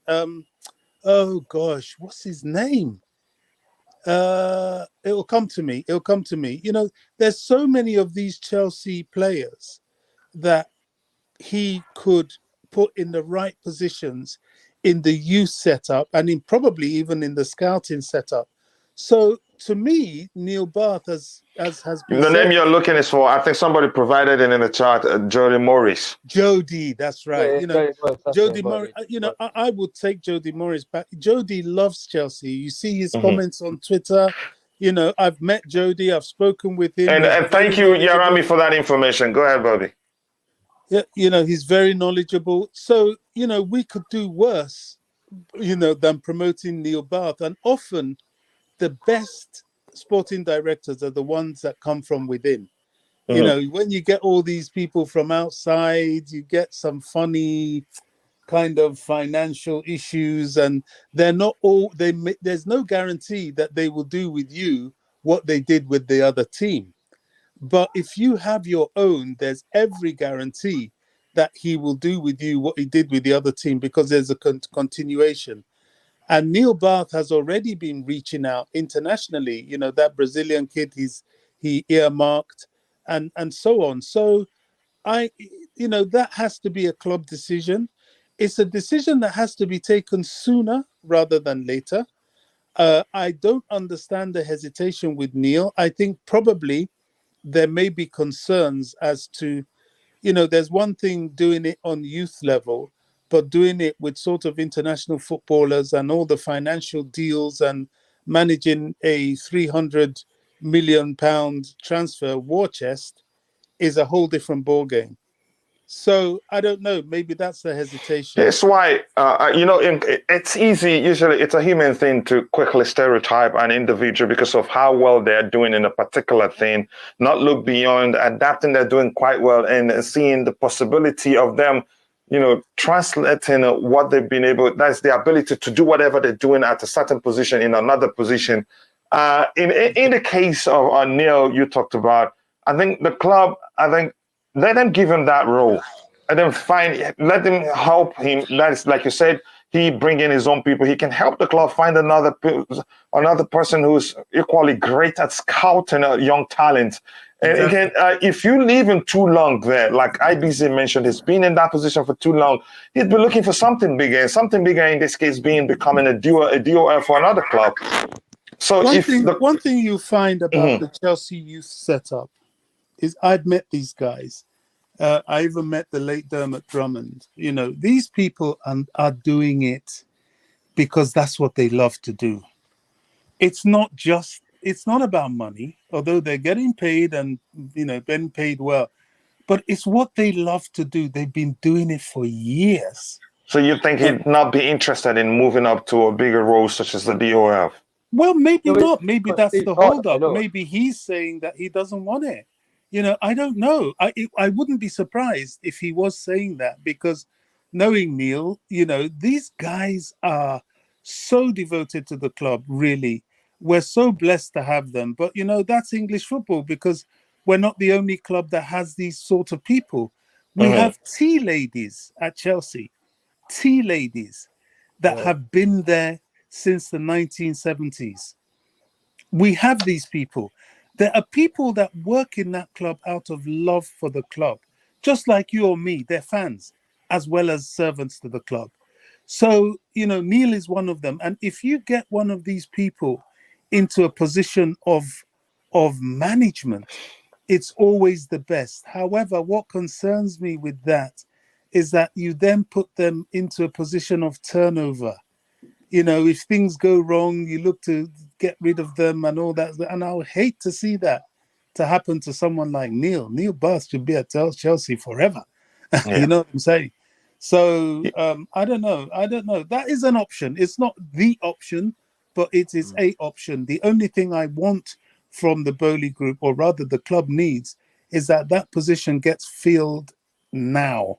It gets filled by turn. It's a very important position. You could argue the lack of, that you could say the vacancy in that particular position, you could say, was what led to the fallout of, between Thomas Tuchel and the current owners. So it's a very important position. If they don't have one, there's a chance they keep stressing Potter, getting him to get involved where he shouldn't. He should focus on, on coaching the team. But all that's, by the way, again, the poll that asked, do you want Callum Hudson-Odoi to come back to Chelsea? 72% says yes, 28% says no. And this coming on the screen from Mutuku. Again, if you're watching, thank you for 54 likes. I'd be ungrateful not to, recognize that 54 isn't easy. Let's get it to 100 likes as soon as possible. But thank you for 54 likes already. It says, let's sell Lukaku back to Inter and again, and add up that fee in order we can purchase a Bellingham or Leao. They both are their top level. Here's the thing, selling Lukaku back to Inter isn't that simple. Before his loan deal expires, he'd be 2 years old. He was 28 when we signed him, so he'd be 30 going 31. So it would be a stupid business for Inter Milan. We still owe them 17 million plus. Although that reduces with the loan deal because they pay us a loan fee. Plus, again, it wasn't the greatest of deals because we get to pay some of his salaries too. So to them, it's not like he's replicating the form he showed before he left Inter to Chelsea. So why keep him? Why buy him? It wouldn't make any sort of business sense. And my concern is that the loan deal is actually 2 years. So that's not going to happen. They're not going to buy him back. They probably send him back. He ends up staying at Chelsea again for a year or two, or like Bobby suggested the other day, we'll buy the contract, just let him go, terminate his contract and let him go. Yes, people again up the chest says again, Yaramia again, CDK again. Thank you so much again. If you're watching, keep liking the video, guys, and also do subscribe to the channel if you haven't. Thank you for all the support. I cannot thank you guys enough. Please like and subscribe. Please keep liking the video, guys. Anything else here? Nothing. Again, Dan, you wanted to say something? Please take like a few seconds to say that. So the next topic, we don't have too much time. Go ahead. Just quickly, in 2020 and 2019, we had a sporting director for the youth on Chelsea under 19s. It was called Steve Klopp. If Bobby and IBC can remember this guy, he was the most director for Chelsea. He worked his heart off and everything, and he had a falling out with Roman Abramovich, massive falling out over something. Daniel, we're losing you again. You may have to go. You're breaking up, but go ahead. Yeah, can you hear me now? Yeah, go ahead. Basically, he had a massive falling out with Roman Abramovich because he wanted to do a sporting direct job at Chelsea. and he was willing to work and get the players. But Roman Abramovich sacked him off, and he went to another did another sporting director job at some Turkish football team, and he's always used to be a Chelsea till like back in the day. He used to play for Chelsea, and Steve Clark used to knew about football, knew about everything about the players and situation, how to get players in for the Chelsea squad.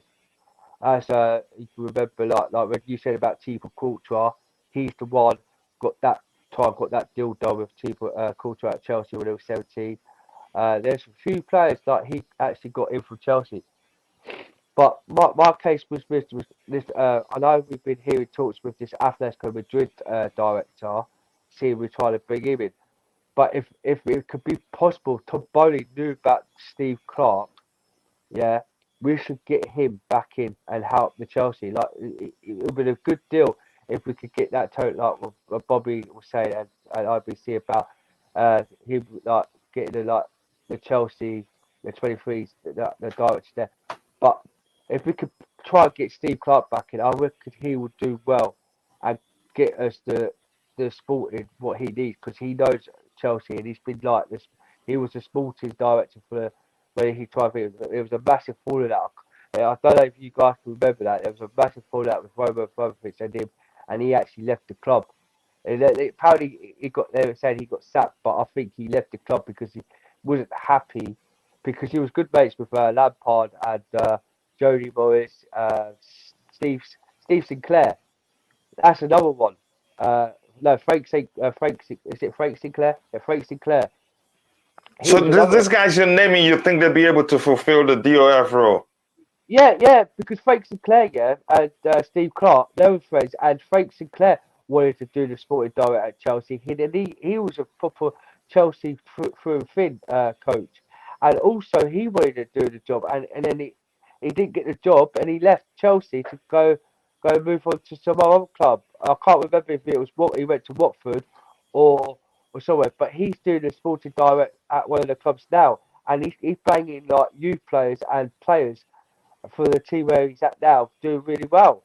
So this kind of Chelsea, like with Bobby saying, I think it's a good idea. We should get these guys potentially get them in and actually do the sporting direct, because like with the situation, we need someone who knows about football, knows about Chelsea, and knows about the football club. And I think Frank Sinclair or Steve Clark could do the job. At Chelsea and bring him back in. Yeah, I don't think they will go to those guys you're mentioning. I think they prioritize experienced heads with you could say a considerable, you could say repertoire if you prefer, or record if you want to phrase it that way. But that's, by the way, I get your argument. I think you make good sense again, but no, they don't have. I don't think they have a strong enough record for these guys to consider them. They want somebody to come in, hit the ground running immediately, because they're desperate. Yeah, I mean, Steve. There's nobody the time to start acclimatizing to the whole thing. Again, I don't think it's like that. Can you remember Steve Clark? Yeah, Steve Clark was a coach. He was a second coach. Yeah, and he's still in the coaching role actually now. He's now managing Scotland. Yes, I think the capacity of sporting director is a bit too much for him. And as for the likes of Frank Sinclair, I'm not sure. It's not going to happen. Frank Sinclair is managing in the lower leagues. No disrespect to him for that. I'm sure he's very good at that, but I'm not sure this is really for him. This is a big job. It's not just a job that, you can, because you played for Chelsea, come and do off the top of the hat. This is a big job, and it requires some experience, some connections, and a capacity to manage a budget. So I don't know. I would prefer we look elsewhere than amongst that, that group of.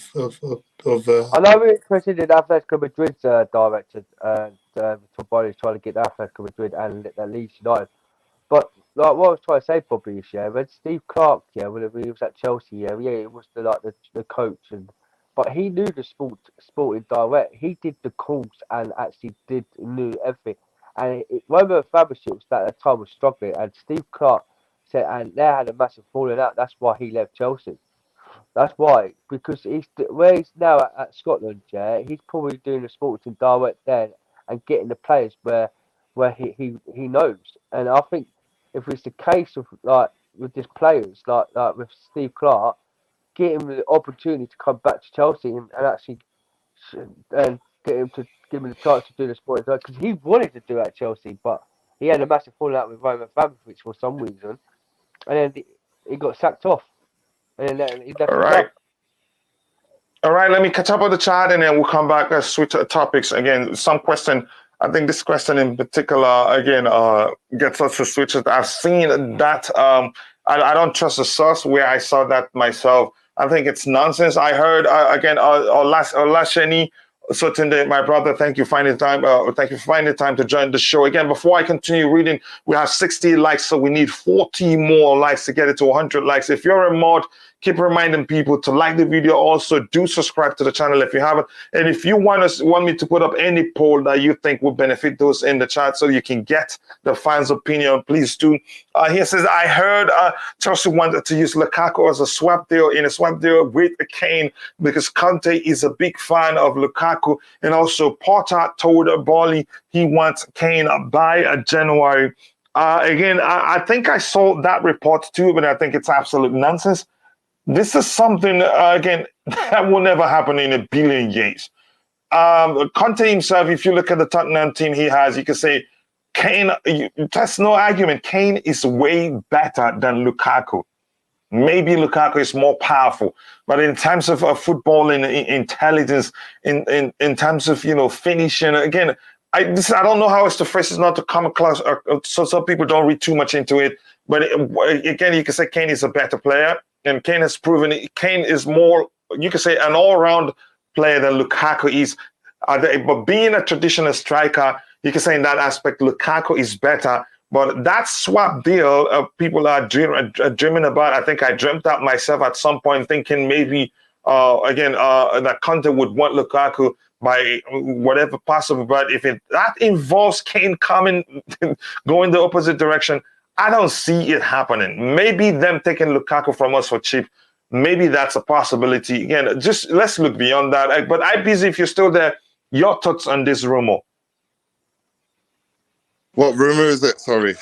I heard. Let me read it for you. I heard Chelsea wants to use Lukaku as a swap deal with Kane because Conte is a big fan of Lukaku, and also Potter told Boehly he wants, again, a Kante by January. To me, like I said, that's absolute nonsense. I saw the report myself. I don't want to be that guy, that rains on parades or be too much of a realist. But there's a time and place for that type of news. The transfer window closed in September. How are people still garnering or still trying to manufacture transfer rumors after the window's closed? There's, sorry for my French, but there's a lot of poo loads of matches to be played to determine where a player's mindset is at before we can say, oh yeah, Conte was because he's a big fan of Harry Kane. Oh yeah, what are we doing here, bruv? It's almost stupidity. We're in September 21st and someone manufactured, oh yeah, Antonio Conte is a big fan of Harry Lukaku, so he's gonna sell Harry Kane this window and bring in Lukaku. And then what rubbish, man? It's never gonna happen. Can you remember like what we were saying on deadline day? Oh yeah, we're gonna get Neymar. Let's think, man. How is Conte going to get Lukaku? How is he going to sell Harry Kane? Where is that making sense? Let's stop playing FIFA Ultimate Team and thinking that you can digress that into the real world. Come off Twitter and be real for yourself. These things are not going to happen. Lukaku is never going to Tottenham Hotspur on the back of Chelsea. And Kane, unfortunately, is not going to ever, if anyone's listening, Harry Kane will never be a Chelsea player. Never, ever, ever, ever. Yeah? Just put it out there. Lukaku will never, ever, ever, ever be a Tottenham player on the back of us. He'll probably if he leaves us, probably goes there again. I don't know, but He will never, off the back of Chelsea, will be we don't do business with Tottenham, vice versa, guys. Our manager, our previous manager, and our previous manager just had a big spat on the touchline at Stamford Bridge in Chelsea versus Tottenham. Now, how on earth are we now going to sit in a boardroom and discuss player differences and what players good for what? Like, guys, how about? Let's think, man. How is that going to happen? So yeah, we can debunk that rumor. That rumor is in fact, it's like saying, it's like, you know that 2012 rumor when they said the world's going to end in 2012? That's the same rumor. That's that exact same rumor. That's what it aligns with. It's not. There's no possibility of that happening. Bobby, you want to add anything to that? Come on. I think I don't think. Yeah, go ahead. IBC has said it all. Yeah. Yeah, said it clear. IBC said it clear. And you know what? IBC, you're right, mate. You're totally right. And if Chelsea thinks we're going to get Harry Kane over Lukaku, then they're deluded, mate. It's never going to happen. It's never happen. I think let's just move on from that one. It's never going to happen. The other time podcast, bigger brother. Again, I appreciate you finding time to join. He says, "Blue morning, everyone is food." Again, Christoph was deciding to stay with Salzburg. A blessing in disguise. If so, who would you rather see again as our next director? I see one panelist say Sinclair. Other options. Sinclair was just him, talking about the possibility of bringing old players. But no, in this with Chelsea, we don't go for people who hasn't, who has no record in the role in question. Sinclair, no. Again, even. The other Scotland coach, what's his name again? Is this Scotland coach or what country? Steve Clark. Who? Steve Clark. Yeah, no. It's a no. Even John Terry is a no. John Terry understands. I think he's getting some license and getting himself educated on how to fulfill that role. You need to have a record first, or maybe your record as a player might go a long way, but there's a politics, there's some measure of politics involving player transfers. You need to understand how those things work. So I don't think Chelsea will go for anybody who hasn't fulfilled that role before.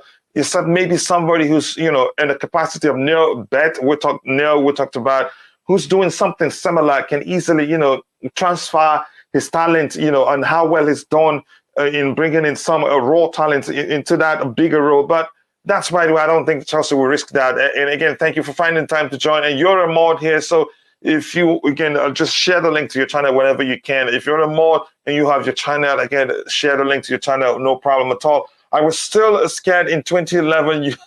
You never know. I'm not sure what you're referencing there.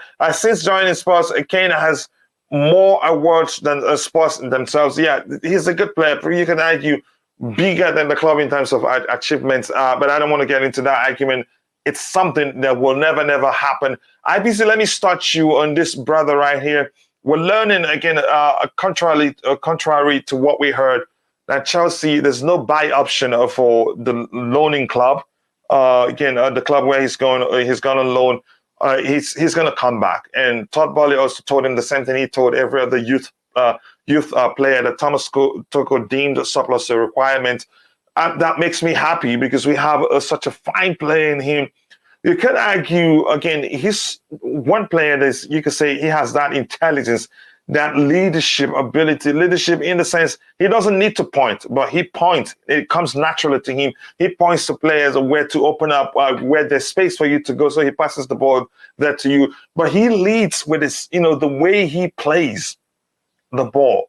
He leads with that. He's such a fine passer, whether on the carpet, whether again in the air with a close, or somewhere farther up the pitch. He can pick up pass, and in most cases, the surprising aspect, even no matter how far the person is from Ampadu, is capable of picking carpet passes to that person. Again, you can say he fits into that mold of talent that's capable of fulfilling the Thiago Silva role perfectly, even more than those we already have in the team. Your thoughts? Again, I hope he comes back. I'm going to check the length of his contract now and see how long he has. But I think, and again, he's still 21 also. He's one of those players that we're quick to judge, not factoring the age of the player into the process of our judgment. Your thoughts, IBZ? Sorry, again, you're going to have to reinstate the questions to me. Sorry, I've just... What do you think about the fact that, again, there's no buy option for the club where he's gone on loan? So we don't want to sell him, clearly. And rumors are that Todd Boehly told him everything he's told every other young player that with value. Even Thomas Tuchel sang him praises. Sang him praises in the game he played in preseason, his ability to lead the back three. We can only hope that, you know, some of our academy products, some of what we have coming from our ranks will be good enough for the club. And, you know, I'm optimistic for them. If I want to think for them, I'm optimistic for them. There's new regime.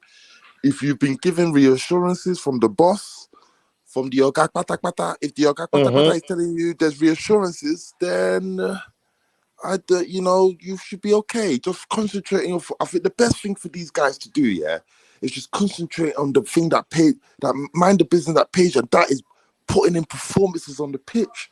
You know what I'm saying? So if it's Ampadu, Hudson-Odoi, all these men are out on loan, you make the most of the opportunities that are given. Because I know a lot of people would die to be in your situation, let alone those just trying to be a professional footballer. But make the most of your situation out there. Kill it. Take the mick out of it, so people will know your name. Even if it's wherever, at least make your name there. Players do that, and don't worry about the end goal. Oh yeah, I want to play for. Yeah, that will come. I promise you, it will come. But you start from somewhere, get your graft on, and I really hope that we get to see more players from the Chelsea make their way, not just the Masons and Reece James, Tammy's. You know, we get more. You know, but they have to be good enough, coach. Not just on sentiments. You know, not just because you've been. Well, your verdict on Ethan Ampadu, do you think he's good enough or not? Ampadu. He potentially could be good enough, and you know, I can't say he's good enough now. What if he all said he was good enough now? We see him now. We're like, oh my god, he's not good enough. You know, like we said about Gallagher. Or what did you think when we were hyping up Levi Colwill to be the heart of this defense? This new guy, like none of us have ever seen, but his stint in Huddersfield, and then now would he have done good here? So I don't know if he's good enough yet. I don't think he is good enough yet. But I believe he's on the right path, and give him get more game time, more playing in different rigorous situations, so you know what's right and wrong, and your awareness builds up. And it's good for him. You've been in Italy once, you're going there again, yeah. So I hope the pathway will be there for them to make an impression. So maybe next season, Potter. But then again, now it will now go down to the mindset that we are as a club. Because if we're going to go down this mindset of building and trying to build so that we are then successful in the next, say, 4 or 5 years, then you're going to have the likes of Ampadu back in your squad so you can, you know, build them up. But if you're not going to go with that and you're going to go with the trope that, oh, we need to be successful, we need to win trophies within the next 18 months, then players like Ampadu can't really have the time. You know, you could probably bring in Ampadu, play him Carling Cup games, you know, make him a bit part player, but he'll still be in the squad. But you need quality to make sure you reach the targets you want. So it's a bit of a catch-22 here. But what I would say is, right now, the best place they are right now is the best place they can be, developing their football. And honestly, next year, we'll resume it again in the summer. Right now, I'm watching Levi Colwill this year. I'm watching Ampadu this year. I'm watching Hudson-Odoi this year. I'm watching all these guys this year, seeing how they develop their thing in it, and see if they're really good enough to make that step up to be first team regulars, not just on the bench guys, not just guys that you see them coming on, making Saul Niguez appearances. I want guys first teamers, you know what I mean? And yeah, I believe they got potential to do that. Is it now? Yeah. We don't know. Yeah, in the case of Ampadu, I think he's capable of doing that. He's an international for, you know, that's by the way, overall, he's capable of playing in multiple positions in the defensive, central defensive area. Again, he does quite well in the CDM, he does quite well also. And he has that leadership, ability in him that comes naturally to him. It's not something he's learned. It's something that even when he's playing with players that are older, more experienced than him, you still see that quality in him. And again, that second half when he came in, I think it was against Club America. And I was actually, that was the game I went to in Vegas here. Again, before time, I knew he has it in him. I think we should have kept him. We don't have enough center backs, again, to play in the central position but I think he comes back. And it's some good news to hear what what's the club again? The club president of where he went on loan, who talks about how Chelsea are really interested in taking him back as soon as possible. They don't want him to stay away for a long time. I'm pretty sure that's the chance Todd Boehly told him what he's told every other player, young player that's gone on loan. Joe the boy says, speak up our perspective again. Chat. Sorry, I haven't been around. Crazy busy with work. Hope all is well with you. Or again, you don't have to apologize, bro. Bills don't pay themselves. We all work, and again, nobody's getting paid for participating in the show. We just like it, to. You can say, come together and talk about the club we love so much. So, yeah, thank you, brother. Again, I hope you're well. A good thing it is work. Again, it has nothing to do with your health. So nice to see you back. Joy, again, Tob says, again, big up, again, the whole chat. A big up to you too. Again, here we have, let's see what else we have here. Steve, this is a conversation. That's a conversation with Steve Chelsea. Again, it says, yes, people keep liking the video. We have 64 likes, which means we have 36 more to get it to 100. Let's get it done. Let's make it happen. Please keep liking the video. Also, do subscribe to the channel if you haven't. Thank you. Thank you so much for 64 likes, but let's get it to 100 as soon as possible. I know it's possible only if you want to do that. Please like the video and subscribe to the channel if you haven't. Anything else to address here? Again, I'm tired of reading Nightbot messages here. Again, Leao, Nkunku, Felix, and we have the best attack again in the world. Let's see what happens. Again, Leao, I think we're serious about, but now we have all the clubs interested. I'm hearing that PSG is interested, and Man City also is interested, so that makes it even more difficult. Again, Tuchel to Bayern, there's a possibility that happens, and we will talk about that in a bit. And maybe, okay, let that be the next one we'll talk about after discussing Ampadu. Again, Jampot Entertainment, I'm home. Big up, bro. Nice to hear that you got home safely. Good morning, everyone. Good morning to you too. I hope you're well. Let me bring you in, Bobby. I know you haven't spoken about Ampadu. Your thoughts, again, we heard there's no, again, it's called Calcio. Spezia Calcio. Calcio is the name of the club. Again, no buy option, so he's coming back to us. And the director of the club in particular said Chelsea wants him to come back. We didn't entertain the option for them to get to buy him at the end of the season. So, Bobby, your thoughts on Ethan Ampadu? The clubs value him. They understand, he has talent in him, and he's still young, just 21 also. Go ahead, Bobby. Yeah, I mean, this is another area of disappointment. Tuchel, as I say, I love Thomas Tuchel, but I towards the end, I started seeing some laxities in his skills as a coach for whatever reason, maybe his personal problems. There was this lack of vision, which kind of coincides with some of the things that Todd Boehly seemed to allude to as to why he was let go. And look at Ampadu. I mean, Ampadu was a player that I felt really had, there was the opportunity to use him. At the times he was trying to squeeze Gallagher into a position that clearly not only was he not comfortable with, but he wasn't really able to do. I understand trying to make players flexible, especially midfielders. But when you have a natural defensive midfielder, as was needed by Chelsea in many of those games that we struggled, like Leeds, Southampton, and you bench Ampadu, who, for all intents and purposes, every time we saw him, didn't really do badly and was with you throughout the preseason. To me, it just seemed like bad planning. And I would like to see Ampadu given a chance because, look, if coaches look at him and think, okay, this kid's not good enough and he's never going to make it, fair, fine enough, I understand it, then sell him off. But there is obviously a doubt in their mind and they're trying to see whether he can step up to the plate. That's why he's been sent out on loan again and again and again. Now, will Graham Potter be able to develop him?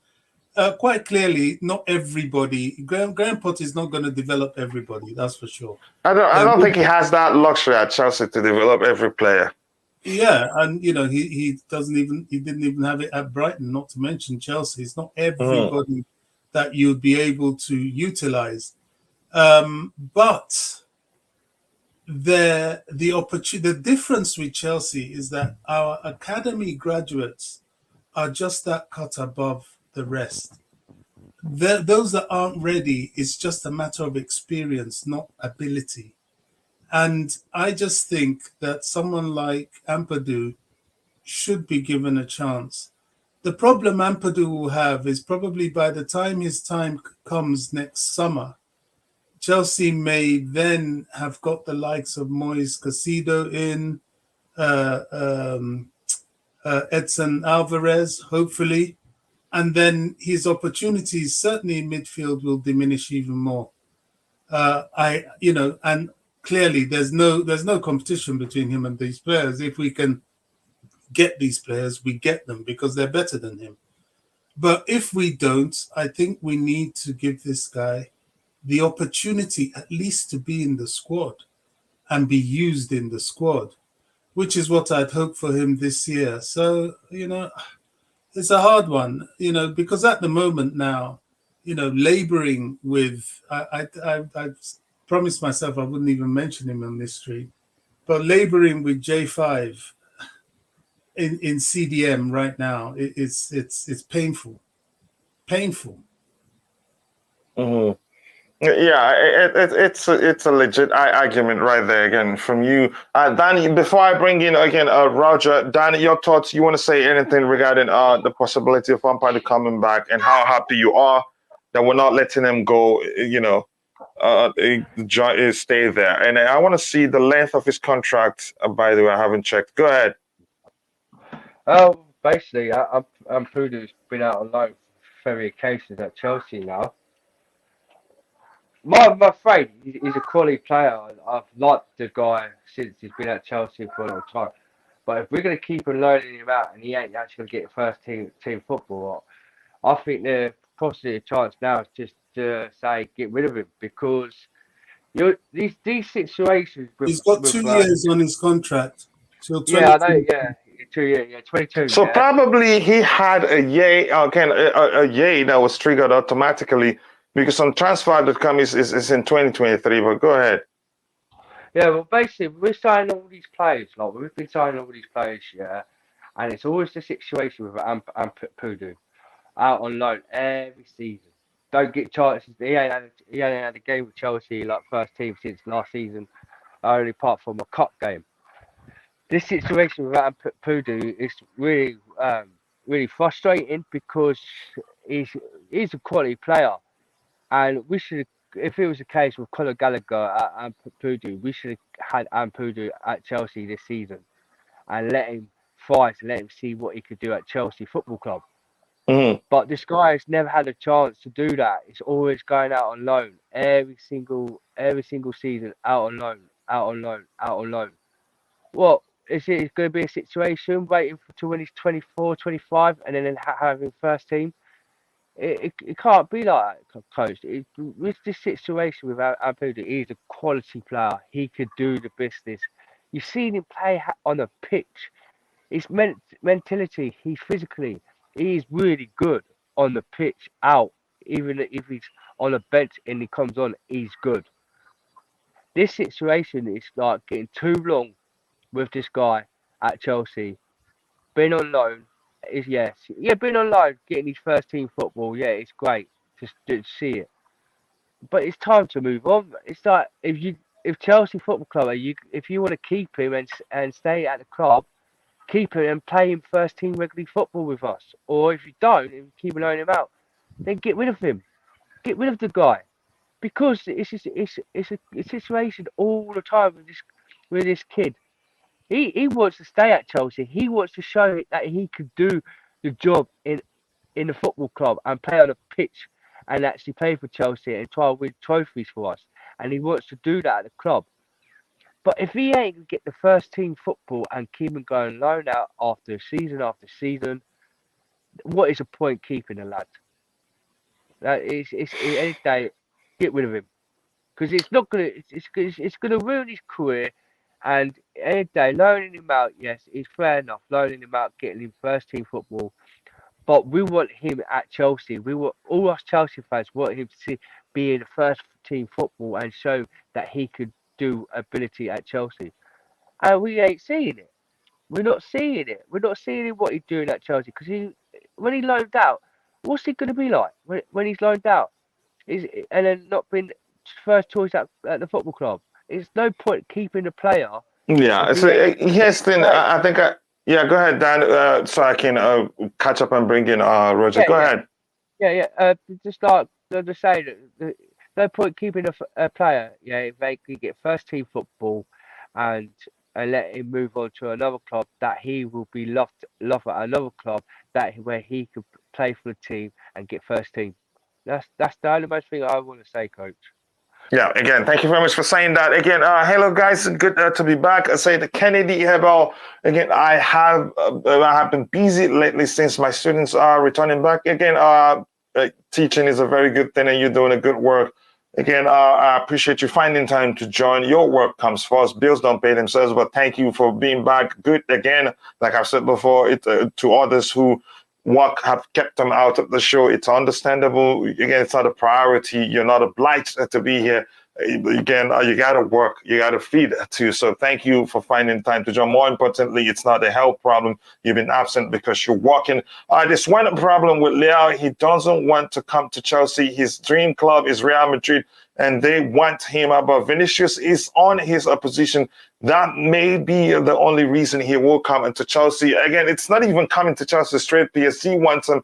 Again, Manchester City wants him now. And you can say in that area, in Atlantic City, you can say that's a chance he gets a chance. But it's a difficult one to tell where the player will end up. Again, thank you for 67 likes. We need just 33 more to get it to 100 likes. Let's get it to 100 likes as soon as possible. And again, thank you for 67 likes. I'd be ungrateful not to. Thank you for that. Again,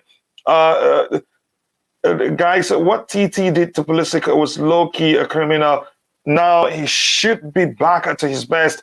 Bang a couple of goals for, again, as Captain America, and start again with Potter on the wings.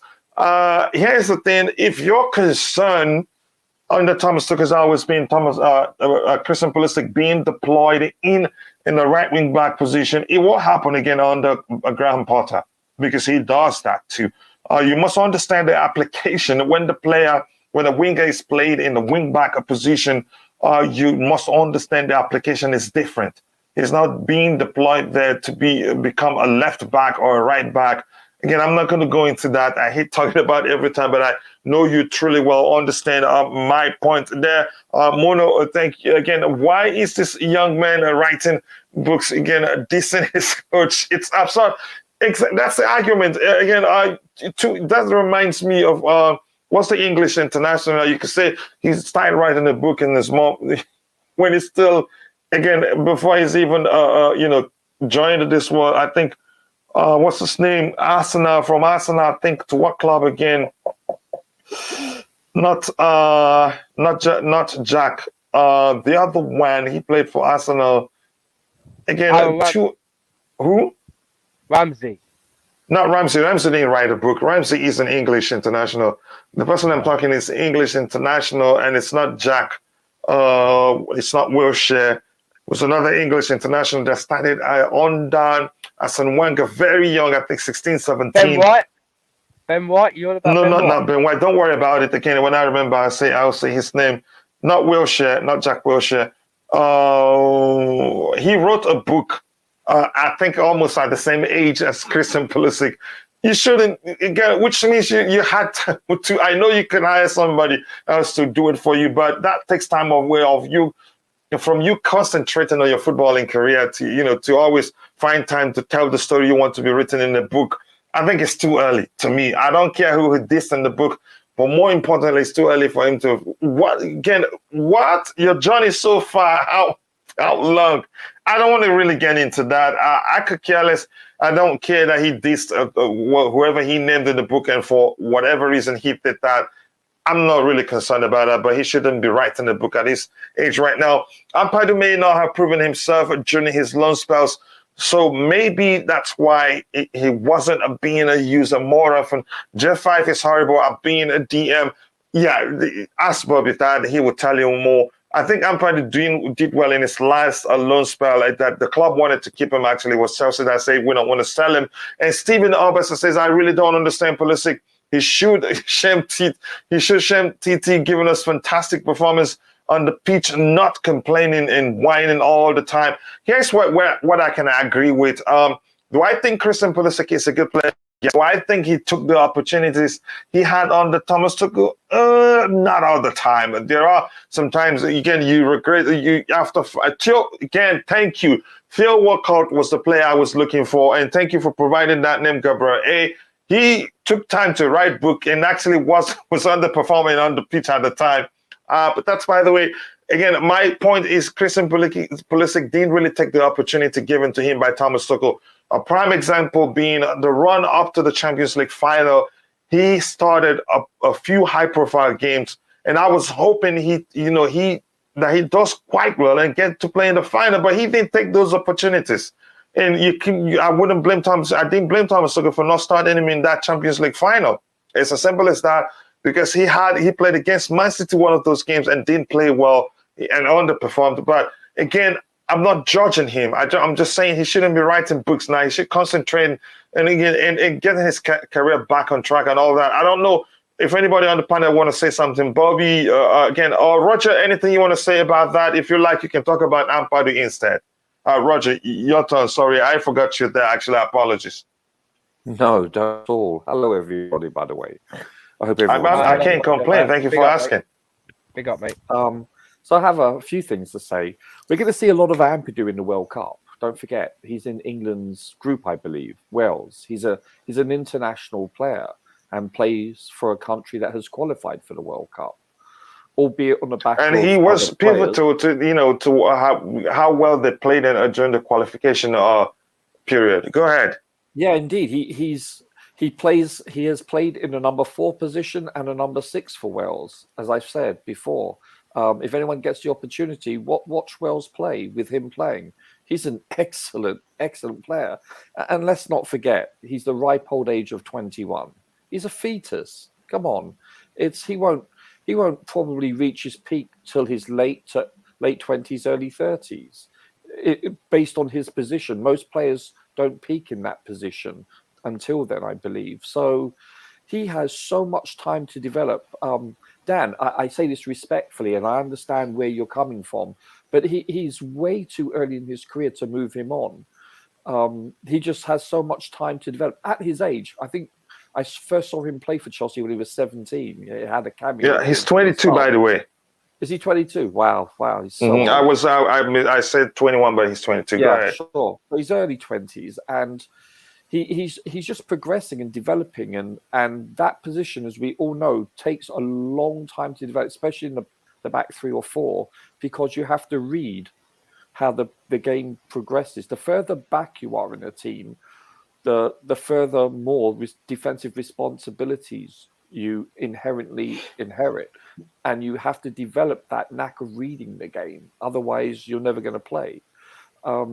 So it's not a position that comes quickly or easily. Sure, you can start at the age of 18, 19. I'm not saying you can't, but I believe I was shocked that he didn't make our squad. I was shocked he went out on loan. I thought he would make it, to be honest with you. I think he's someone that should stick around. I think he's someone that in 10 years' time will look back and say he's a quality player.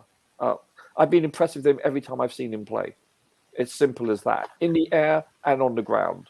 He's a very good passer. He can pass between the lines also. For his age, he plays far more mature beyond his years. So let's put it in that perspective. Yeah, unfortunately, again, Chelsea fans, we've grown accustomed to judging the players, again, without considering how young they are. expecting too much of a player at his age. And at his age, actually, he's shown he's better than again some of the older players we have. Again, you can't argue if Ampadu gets a chance to play consistently. If for Leicester City, for instance, in the centre half position, would be looking at him and say, we want this guy, and probably be willing to pay premium to get him.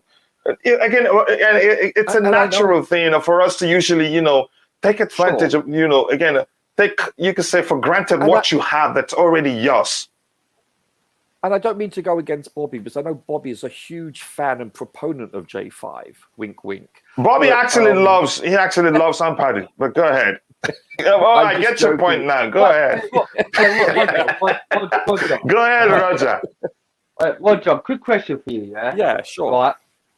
But with Ampadu, yeah, I'm not saying he's a bad player. Like I said, yeah, he's a quality player.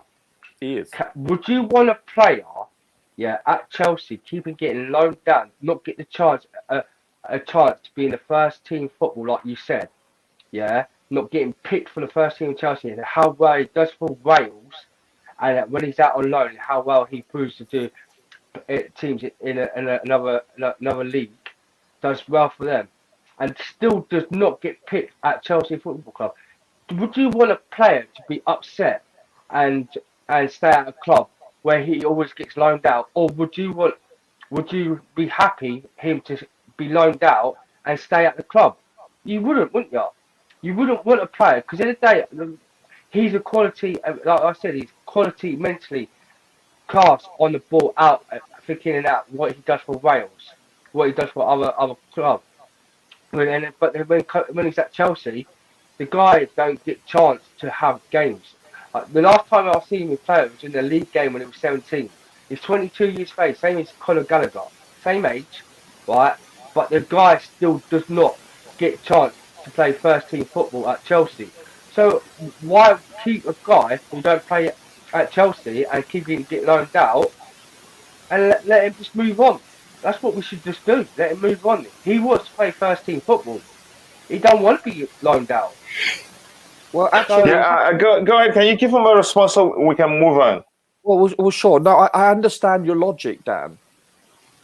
What I want to say is, well, I think his father was a professional footballer also, so he understands and has been brought up in a football environment.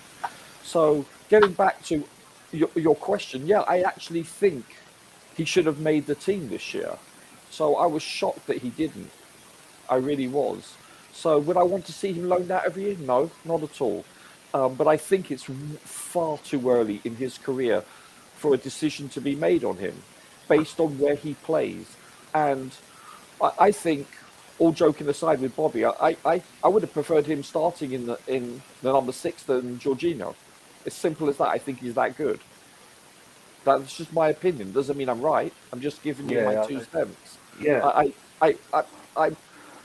I've given up on Jorginho. He's made 3 critical mistakes in the last 12 plus months that have cost Chelsea serious repercussions. And I don't want to see him play in the midfield unless he's with Kante. And even then, that's not fair on Kante. So I think he should have made our team. I really do. I can't believe he hasn't. But why did he not make our team? What very good people see about Ampadu, yeah, how quality he is. Why can't Chelsea see sense and get him? Because of the position he plays, it needs experience. It's as simple as that. Look, we sold Tomori, who was Player of the Year for Derby, ahead of Mason Mount. Yes. Why didn't he stick? We just haven't. Those are managerial positions, which I can't answer. Let me ask you this. I think let's just again move on from the Ampadu case. Sure. I don't know if anybody else on the panel has something else to say to that. Let me ask you this about this man right here. Again, he's stirring a lot of controversy, a lot of issues. Again, you see the manager every day. Go speak with the manager on the issues you have about game time. Don't have again, I'm sure if you tell your dad, stop tweeting about me in my game time, he'd do that. That alone can, make situation worse for you. He's come out and said how he expected to start against Real Madrid. By the way, we played very well without him, especially away. But I love this Did you hear player. what Steve Nichols said? Yeah, I love this guy. Yeah, I love him. I know what he's said. capable of doing. And that's not because I'm an American. I know he's still young. I know he needs time. I know injury hasn't helped his case. But again, some behavior I'm seeing, it just seems as if he's feeling like he's entitled to start games. It doesn't work that way. When you get your opportunity, there's a way you perform. The manager will find it difficult to drop you. But you can say that hasn't been the case at Chelsea. Your thoughts about him writing a book this early in his career? How many books is he gonna write before he resigns from football? And again, pointing the finger at the manager, again, practically you can say, I don't know how else to phrase it. I don't think. Speak with the manager, sort it out, be professional. You don't want other managers to start singing, I think you're not a professional, because your parents get involved in how much game time you get. And I don't know how else to phrase it, but what do you think about the situation? All right, coach. Well, it's with Pulisic. I'm asking Roger. I'll come to you. I'll come to you in a bit, Dan. But if you want to go ahead, Dan. Go finish it. I'll bring in Roger. Yeah, because I think Roger might agree to me on this one. Right, I'm going to say my sense about Pulisic. As you know, when he's been at Chelsea, he's getting fed up and retirements not being first pick on the pitch, in and out on the pitch. It was so frustrated where he was always on the bench, and as this boy's got talent. When you saw him in America playing for his United States football club, he plays really good and score goals and shows him that he's really good on the pitch. But with Pulisic, when it comes to Chelsea, he's frustrated. As always moan, he always said to Thomas Tuchel, "Get me started on the pitch, first team. I'll show you what I can do." But because he didn't get chosen, and he was getting so frustrated, and now he don't want to be at the club because he's still young, and he wants to show himself that he's got the talent. To be honest, I actually wanted him to leave Chelsea. Thomas Tuchel continued to remain that is continued at Chelsea, because history shows he doesn't trust him. I wanted him to leave because I know he's got it in him, but I dislike his behavior, everything, the tweets and all that. But just go ahead, brother. Yeah. See what his coach. His mentality, and he was frustrated at Chelsea where he didn't get first team football. This guy, had attitude, because he wanted to show that he had a talent and he could do what he could do at Chelsea. And that's why he was getting fed up, like Hakim Ziyech, sat in the same boat, right, where he was on a bench, never got first team football. When he flew out to America, played for his American football club team, he was playing so good on the pitch. When he came back to Chelsea and didn't show that at Chelsea. This is why Pulisic was getting so frustrated at Chelsea, because he never got first team football. In a way, if Roger will probably know about this, when he was at Borussia Dortmund, he did he had a situation, same thing when Thomas Tuchel was there, when Pulisic didn't get picked for the first team at Borussia Dortmund, where he had like the Michael Boyce and other players, and he was so frustrated because he knew how quality on the pitch in and out he was at Chelsea, at Borussia Dortmund. With this situation with Pulisic at Chelsea, yes, I could see him getting frustrated with his mentality that he ain't getting picked first team football, because he ain't shown his quality, what he does in and out in America, what he does at Chelsea on the pitch. And it is frustrating because he probably there must be something that when Thomas Tuchel didn't believe in this guy or didn't trust him to have him in the first team football at Chelsea. And now it's coming to the time Pulisic was getting fed up with the situation where he wasn't getting picked for first team football on the pitch to show what he can do. When he was picked up sometimes in the first team, you saw him how well he did against Man City when he was picked first team. How quality on that pitch he was, where he took players on, where he sits and scored the goal against Man City. This guy. Dan, please. Please, I really need to come in, please, Coach. I hope you don't. Wait. No, go ahead. Let me finish. We can't say this. Yeah. We can't say this. You're just saying stuff. Christian Pulisic, right? Played 22 times for Chelsea. 9 last season, 9 times coming off the bench. This is not including the period of time he spent twice in the season out injured. Christian Pulisic, and it's a squad game. Exactly. Christian Pulisic is not just sat on the bench not playing. He's not on form. Football is a 26-man game. At the top level, Chelsea played 63 games last season. You're going to rotate players. This guy, more often than not, when he comes on the pitch, he misses chances that cost us games. Okay, right, Bobby. What makes the difference for him in America then? Dan, let him finish. Let him finish. Dan, you've spoken, and I think you made your point. Right. And Bobby understood your point. He's responded to your point. I want Bobby to, because we don't have too much time, Dan. You know I love you, brother. Okay, Let's take it one by one. He made your point.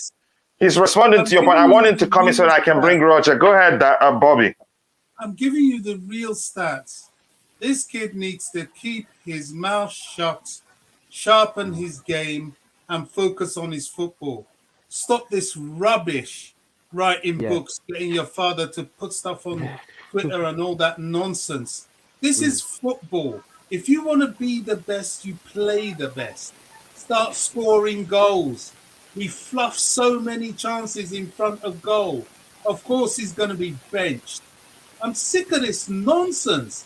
All these people trying to politicize their position into a first team of a top-rate club. Rubbish. Bench him. In fact, if I was the manager, I'll bench him for the rest of the season and stop him from getting any transfer.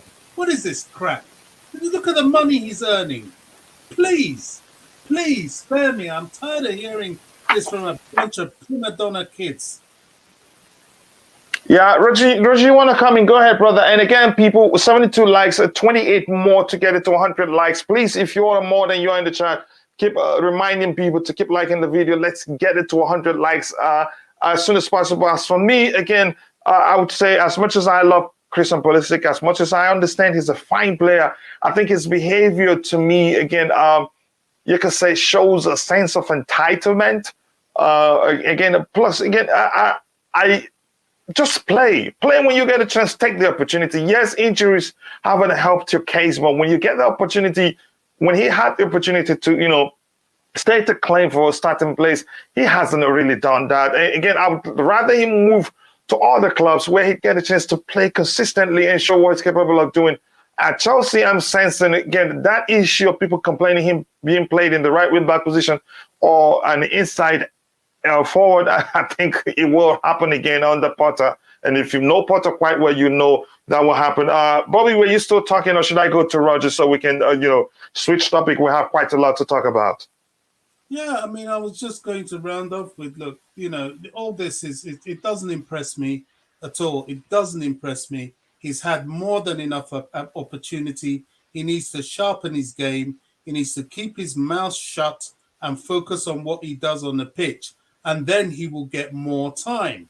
It's as simple as that. You don't politicize your way into the first team. This guy's getting on. He's 24 and he's still playing like a 21-year-old. Come on, please. Yeah, and I'm sure if he really wanted to leave, I think he would have left. And if I were him, I'd leave. If that's how I see it. Like I said, I have to be honest. As much as I love him, I love Chelsea too, and I feel like he has a future at Chelsea. Had Thomas Tuchel continued, I want him to leave. But the only thing he has to do now, the opportunity will come, take it. But do I see Potter playing him in the right wing back position? Yes, he's done that with players you can argue are even better than him. Again, it's not about. He knows that quite well, but I'm sure the complaint hasn't always been him being played in that position. The complaint about him being played out of position has always come from the fans, not the player himself. But when such happens, we take it and we run with it, and it becomes an issue when it shouldn't even be an issue. So I haven't heard him talk much, discuss much. I haven't heard much discussion about, Raheem Sterling playing in the left wing back position, in the Champions League game. Maybe some people weren't paying attention to what happened, or maybe before time, if you followed Potter, you'd know he probably would do that even more often than Thomas Tuchel had done. I love Ziyech and Pulisic so much because I know two of them can do magic. And yeah, they're pretty good players, but what I don't like is two players suck when you don't play them in their preferred position or such. But that's, by the way, again, let me see what we have here. I don't forget his game time on the Lampard, but even at that, you could see slight dip in his form. See, again, I'm not going to go into that. He's not to be compared with, Eden Hazard. Eden Hazard, even he himself is capable of pulling a rabbit out of the hat to help the team win games, but they're two different players. To him, I think you could argue he'd get into the box more often than Hazard would. Hazard usually hogs the flanks more often than not, but him gets in again. But Hazard can help you win the biggest games in the whole world when you think it's over. He's capable of doing that, but not in the capacity that Hazard would do it for you. Pulisic is young and naive and unfortunately surrounded by terrible, minders. He do the same thing. He's doing now with Tuchel. The moment the going gets stopped, and he didn't start the first game, and there's no chance he starts every game. He'd get enough game time under Potter, but I want him to take that opportunity when it comes. You don't expect the manager to keep fielding you if you come in and not take the opportunity given to you. Again, people, we need just 27 more likes to get it to 100 likes. So if you're watching, please keep reminding people to help us get it to 100 likes as soon as possible. Pulisic got his chance during our Champions League against Real Madrid, and he missed 3 times. Again, I didn't pay attention to how many times he missed. But that's, by the way, again, let me see anything else I have here to read. I'm just going to scroll to the very bottom, and maybe Lucky Mokaro, again, first in football is not given as a gift. Yep, you have to earn it.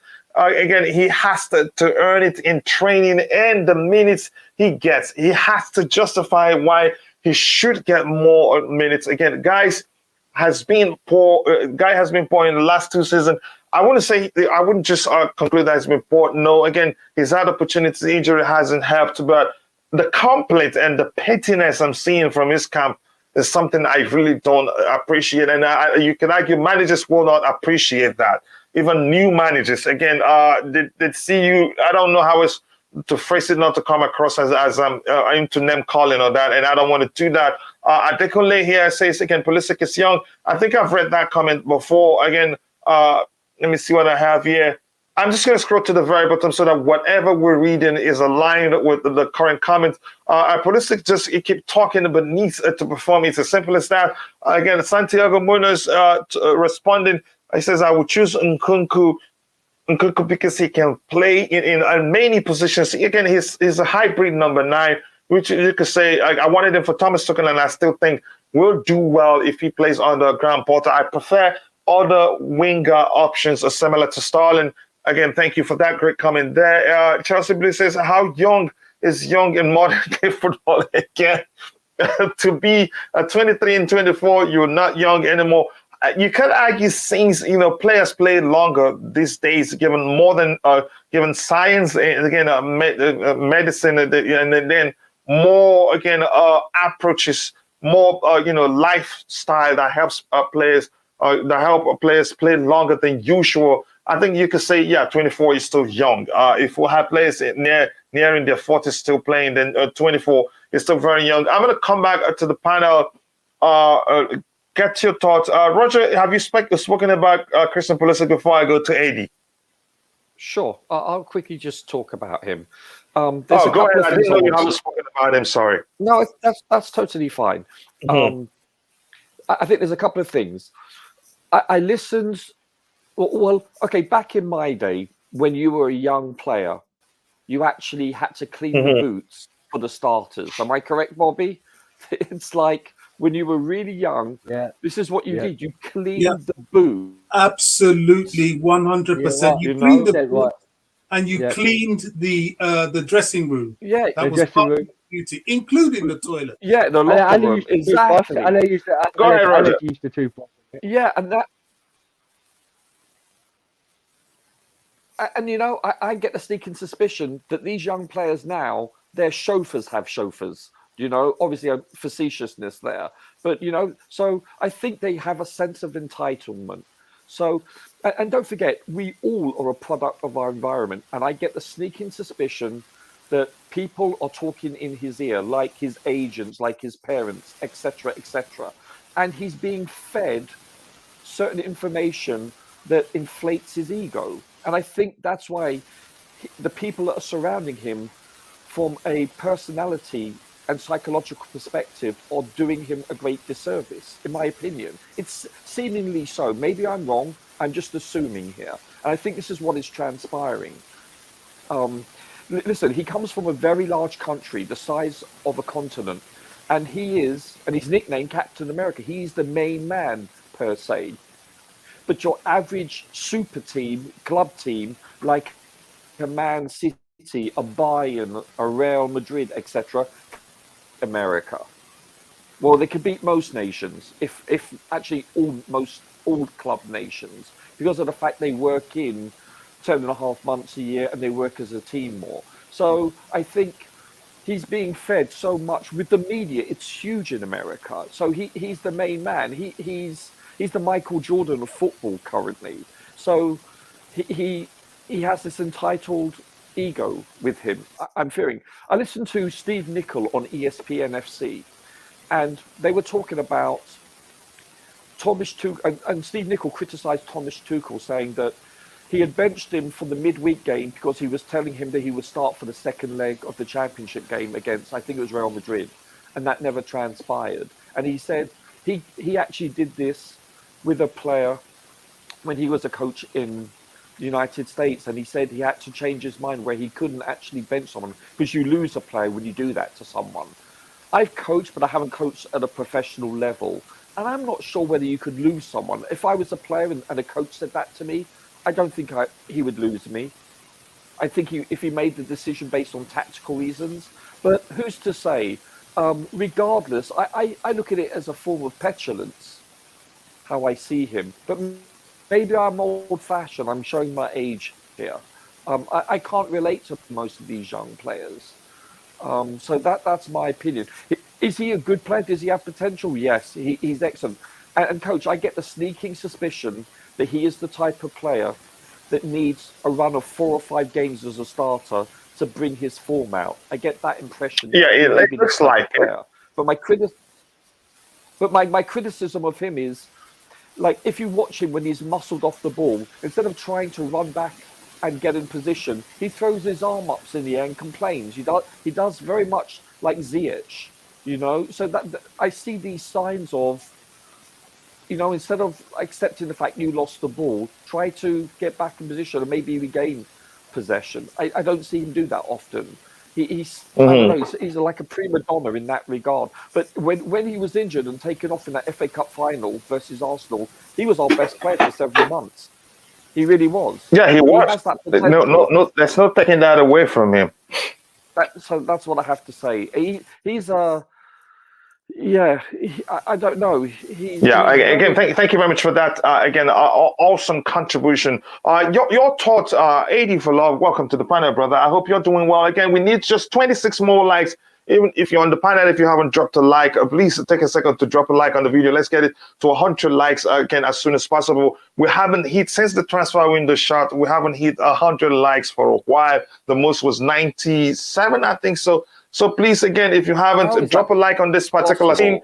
And also, I shared a link in the chat. If you have time, please go watch the short video and drop a like on it. But more importantly, drop a like on the stream here.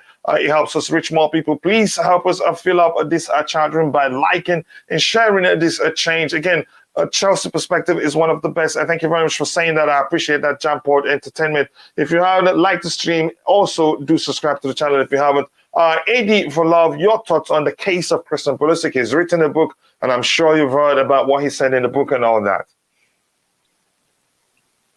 Hi, Coach. Big up to you too, brother. Everyone, yeah. I've actually not read the book. I've not read Pulisic's book. Mm-hmm. I've not read, so because I only just joined. I didn't even listen to what has been said. So could you just put me up to speed a little bit about? Saying something about he expecting again. I don't know if that was part of the book, but it's a quote from Pais saying he expected to start against Real Madrid, and Thomas Tuchel promised him, mentioning names or finger pointing, promised him he was going to start against Real Madrid, and then he ended up not starting. And all that game time, he was shocked that happened. Then again, some of us has called it a sense of entitlement and all that. But his situation at Chelsea, again, is one that you have to, when you talk about it, you have to be careful so people not to say, again, you're kind of, I don't, what's the, the most, should I say, amicable term to use here, or word, you're kind of, because he's American, you think he's not a good footballer. This is not about him being a good footballer. I'm an American and I love him, but I think he hasn't taken the opportunities when he had some again, great opportunities. A prime example being the run-up to the Champions League final. He participated in some high-profile games, but didn't do enough to stake a claim for a place in the Champions League final. He underperformed in those games. Had he done so well, people will be asking Thomas Tuchel, why did you bench him? He should be started.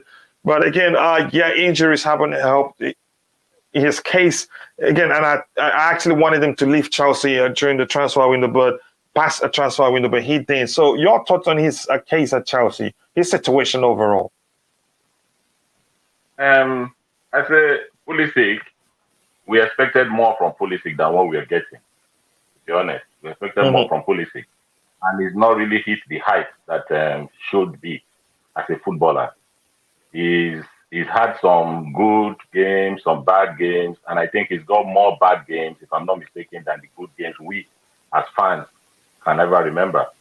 I can't remember if it was the Champions League against Real Madrid or something. He missed some chances. Peters, and then these players now, I think they feel they can't be spoken to. Like, they feel too big. Kind of, these players these days, they are over pampered. Kind of, if you talk to them, they feel they have the power, they can talk, because they know the ultimate thing is the manager is going to get sacked. Is what happens with most of them. Even though clearly we as fans, and even in their heart of hearts, they know they've not delivered properly. But I think the direction these new owners are going, based on what we have with the likes of players like they wanted some players not to leave, to stay, like come back after the summer, like Otino-Doye, who might be coming back. I think what we might be saying is most of these players, they want to give them that opportunity with the new manager to see all of them come back in the summer, and then they take decisions going forward from there. So most of these players will definitely come back, so that it will be, because I'm sure what happened with Potter wasn't something that wasn't planned. They've known all along that Potter was definitely coming in. So that's why most of them, if you see most of the players that left, like the guy that left for Brighton, what's his name now? The midfielder, I've forgotten his name now. Billy Gilmore. They wanted him not to leave. He decided to leave because I think what they have in mind is these young players who are like a little bit over 20, 21, 22, 23, 24.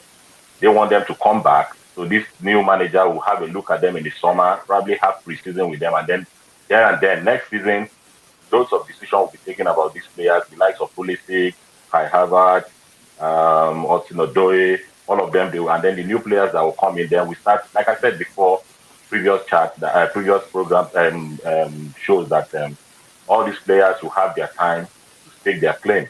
If they come back, then we see the shape at which this team is going. And then we have to know. But if a manager promises you that you're going to start and you do not start. I was reading a few minutes ago, I saw comments about Batshuayi saying that Conte promised him that he was going to play alongside Diego Costa. But when he came, to his greatest surprise, he only started one match under Conte. So it happens. A manager can promise you, if he changes his mind, does not mean you should suck. It's a team game. You can only play 11 players at a time. You can't play the whole 23 players. So if you're part of the team, you have to pull together the same direction. You cannot go sulking. Of recent, his demeanor on the pitch, politics has been so bad. So bad that he plays, he doesn't even care. And then the comments from his dad as well, coming out to talk about how, nobody is bigger than the football club. You might be a superstar. Even Messi, they caution Messi, they talk to all them big players as well. Ronaldo with Real Madrid, with Manchester United, they talk to them as well. So if they want to be big, they have to bring themselves down to that level where they can listen to the coach and listen to the football club at large who pay their salary. At the end of the day, this is where they get paid from. You cannot go out on the pitch, you're missing chances, you expect the fans not to be up in arms against you. It's not possible. You cannot expect fans to be clapping when you're missing sitters that would have either given us some points from the game or even go ahead to completely take the game away from the opponent, and you expect the fans to cheer you. It's not possible. Or the coach, you expect the coach to put his arm around you and say, oh, well done, you missed those chances, I'm happy with you. It's not possible. So if you want to be in a big club, if not, he can drop down to the level where he thinks he can be the superstar, the super boy, where they cannot caution him. And we have to put it to context. Most of these players that come from the Bundesliga, they don't really click a lot in the Premier League. It's quite different. They have lots of time in the Bundesliga to do your stuff. Jadon Sancho is struggling, Manchester United. Kai Havertz is struggling. Most of them are all struggling. So that league, there are very few players you can say have done well coming from the Bundesliga or other leagues. It's so difficult to adapt. And if you don't get up to speed with what the Premier League demands, you're going to find yourself being left behind. And when you're left behind, it's either you put in the hard work to get your position, place back in the squad, or you keep sulking, and then at the end of the day, the ultimate decision will be you leave the club and go to other places. That's what it is. And again, if I can come in quickly, he's again, I must recognize it. I keep saying it. I understand, the injuries he's had in the past hasn't helped, but he's been injury-free for a while now. Again, his off-the-field antics, if you prefer, the behavior of his dad on Twitter, his behavior sometimes is some hated behavior. You could argue if he had a good relationship with Thomas Tuchel, if he wasn't, bent, if he didn't set his mind on, looking for a way out of the club, he wouldn't be having a conversation with a Leeds player after they trashed us. Was it 3-0 or 4? I don't remember the scoreline. But that's, by the way, you could argue he's the national team captain and had every right to converse with them after the game. But I'm sure he heard the complaints from the fan base, and he went ahead and posted a picture showing him specifically talking with those people, which means he's showing, I don't care. But go ahead, coach. That really, as much as I love him as a player, I didn't understand that behavior. No matter how you see it, you respect the fans. They weren't happy to see you conversing with those players after the game. We lost. That's fine. You have every right to do so. But going ahead to post a picture after it's become an issue that you were having a conversation with them just shows you don't respect the fan. You don't care what they think, really. But go ahead, Eddie. Yeah, that's right. And I've forgotten one of the games as well. I think Chelsea lost that game. He came on as a sub and he walked down the tunnel. He didn't go to club the fans that went all the way to watch the game. That's not good enough. So I don't see how you can say in one breath, you say you want to be a superstar. This club paid, if I'm not mistaken, about £68 million to get this guy. So you need to show the stuff you're made. 68 million is not a little money. We're not talking of 10 million here. Even players they buy for 10 million, you expect a lot from them. Not talk of you they bought for this much. We expect more from Pulisic. For me, is in and out. You've seen flashes, but it's not enough. It's not consistency. Is not there for him. For me, if Pulisic leaves, I don't think it will be the worst decision from the club. If he leaves the football club, I don't think there will be so many fans that will say, "Oh, why did they let?" Especially the direction. This, as I said earlier, I think I'm seeing a picture here where these new owners want to say, we didn't make a mistake. Give them chance to come pre-season, prove yourself with the new manager, let the decision lie with the new manager, the director of football and all, and put together one direction and then we see.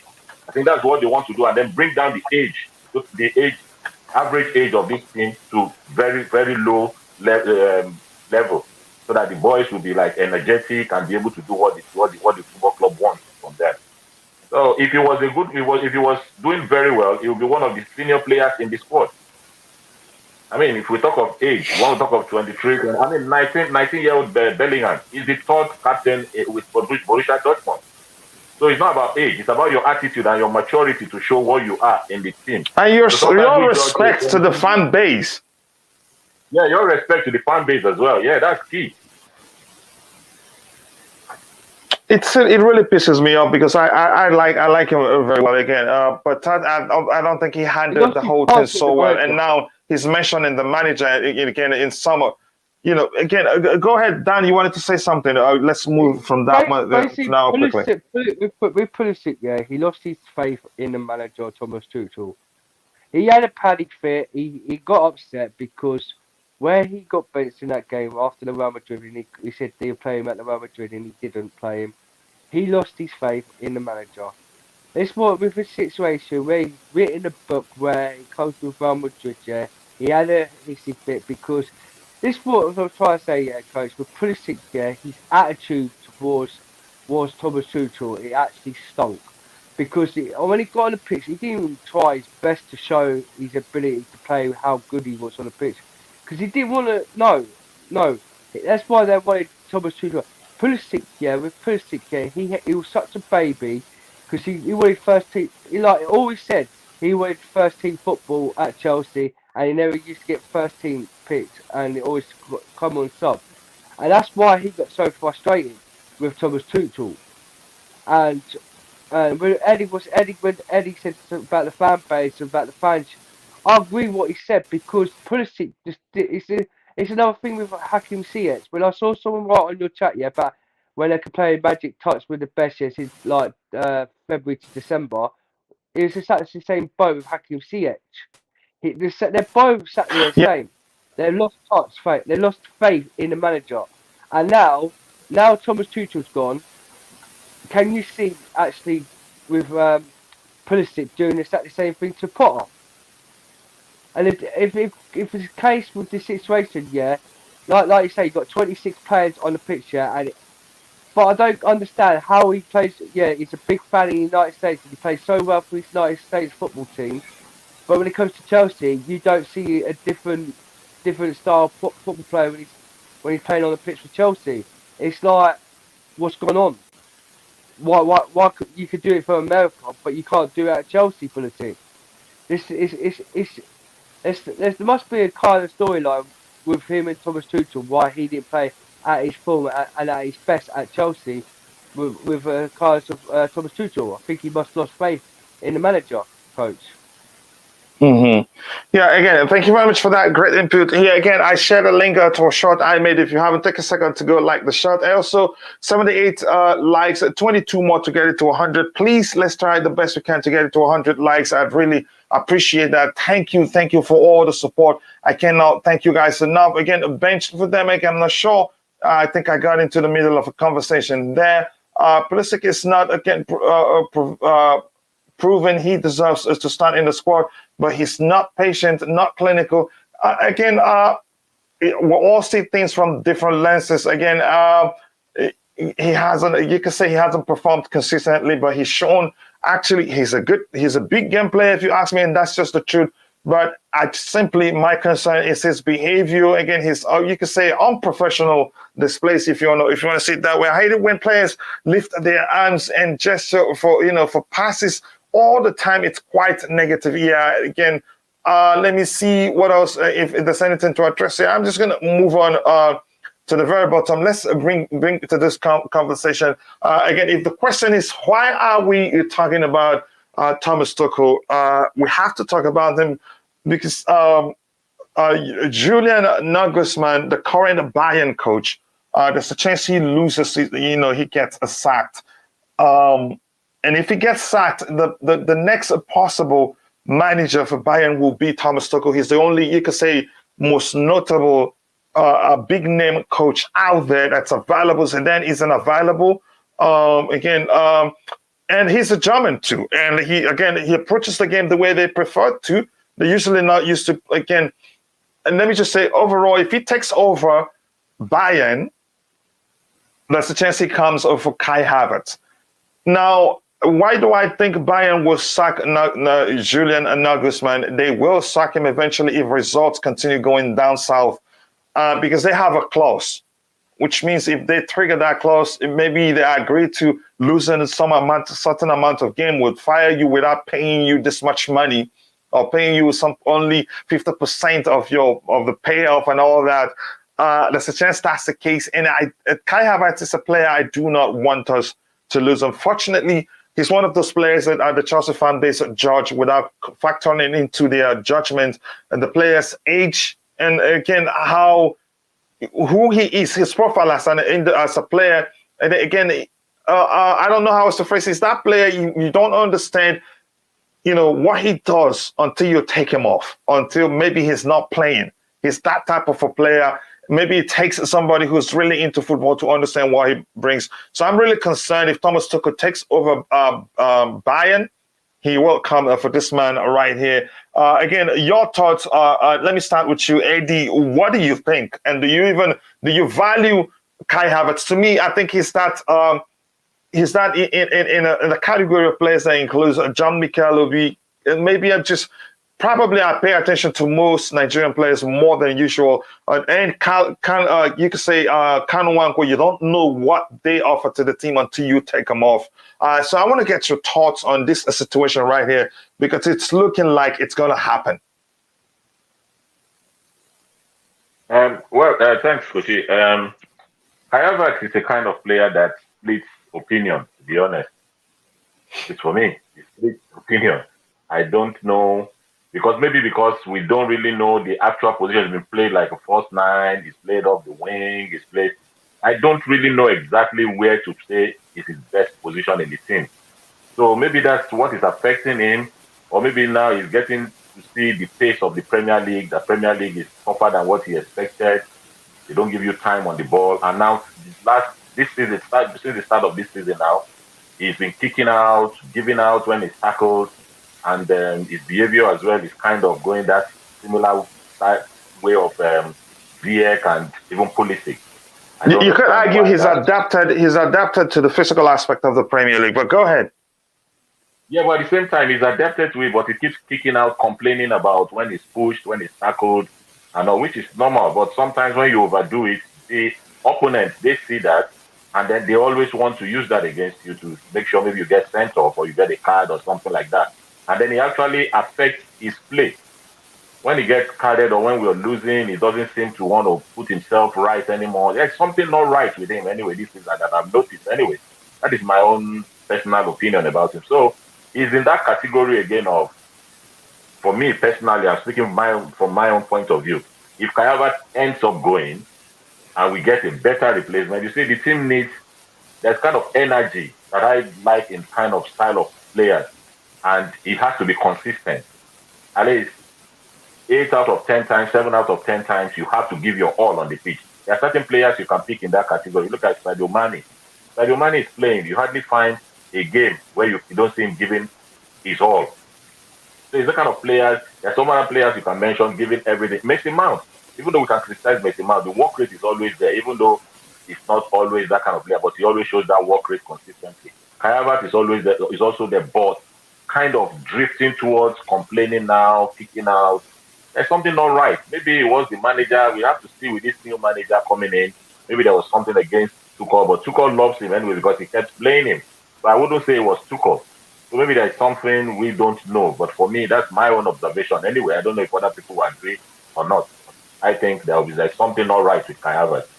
Maybe it's the position, as I said, not playing. Maybe he doesn't feel we don't really get his right position where he should play. Maybe is he playing as 8?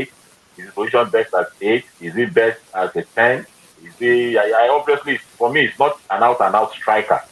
So I don't see Kai Havertz as an out-and-out striker. So I don't know really what to say about Kai, to be honest. You could argue he's played in multiple positions for us, and that's down to his versatility. And that's why I've always argued versatility, why it makes a player a great tool in the hands of a manager, can be detrimental to that player's development, especially young players. And that's why I don't subscribe to the idea of playing young players in multiple positions Kai is able to fulfill the number 9 role, but he's able to play on the flanks. He's able to play as one of the 2-8. And you can say that alone hasn't, we signed him as a 21-year-old or as 20-year-old or so, I don't remember, but he's 22 now. I think that hasn't helped. But again, like I said, it takes a good footballing mind to understand what he brings to the team. And I know you understand, but again, you did take the conversation to all the, you can say, angles that are important to look at why you talk about Kai Havertz. I'm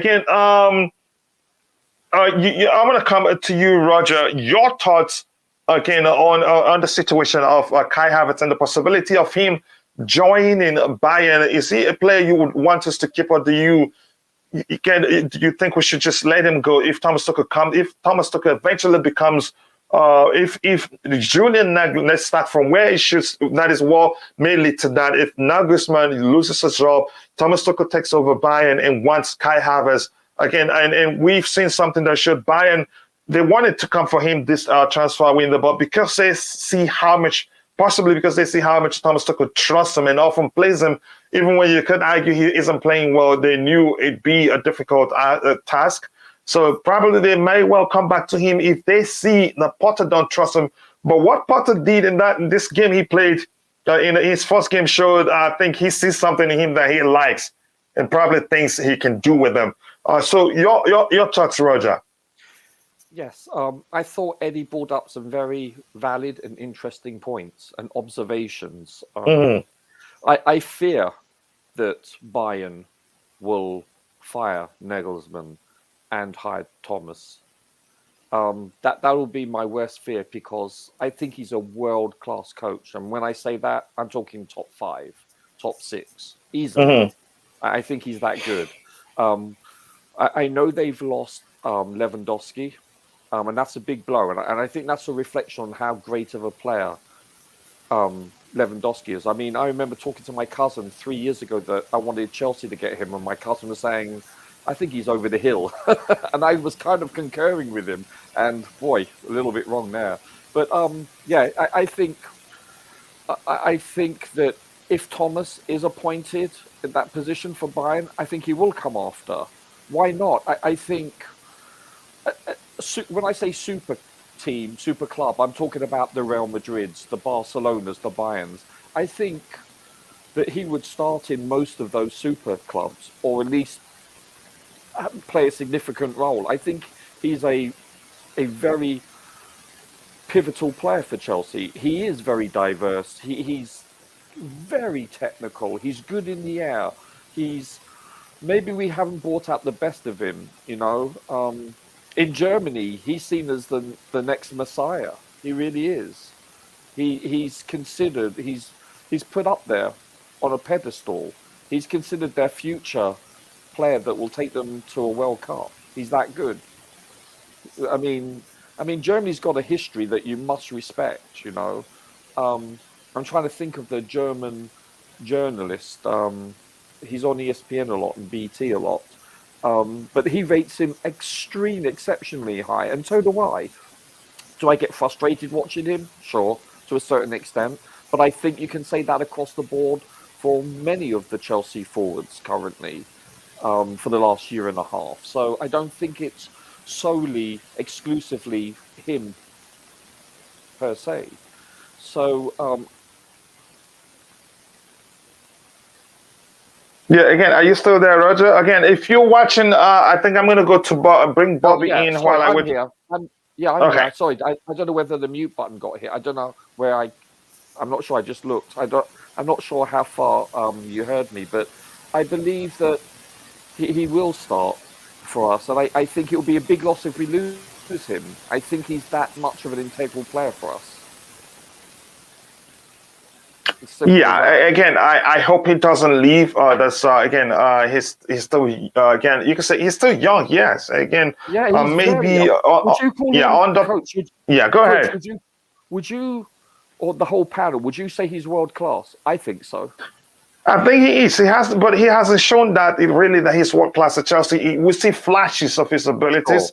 We haven't seen that consistently. Just as the case of every other attacking player we have at the club for the past 3-4 years now. But you could argue his own case comes down to him, being the guy that the manager always goes to fill in a position where he doesn't have enough, a specialized individual to, to fulfill. You can say that across the board for the last 2, 3, 4 years for virtually every forward, number 10 or number 9 for Chelsea the last 3, 4 years. No one has been consistent. And I think that could be the common denominator would be the coaching or the application that's put on the training ground, or however the formation is, or whatever the purpose is. The reason for that, I think, when you have so many players failing consistently, I'm talking about failing, and yet don't reach their potential, and yet go to other clubs and perform like an Olivier Giroud, like a Tammy Abraham. Then what does that tell you? That tells you that it's the system or some common denominator in Chelsea. I think if he goes to another team, I think he will reach his potential probably more so than with Chelsea. I don't want to lose him. I think he is world class, but just not consistent, as you have said. I agree.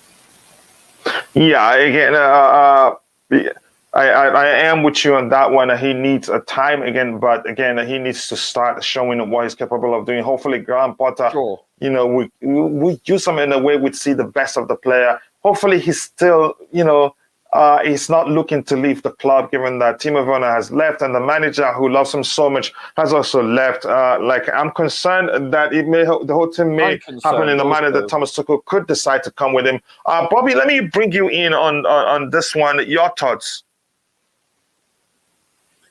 I'm just slightly bemused. When there's no news, I think some journalists just make news and start making up stuff.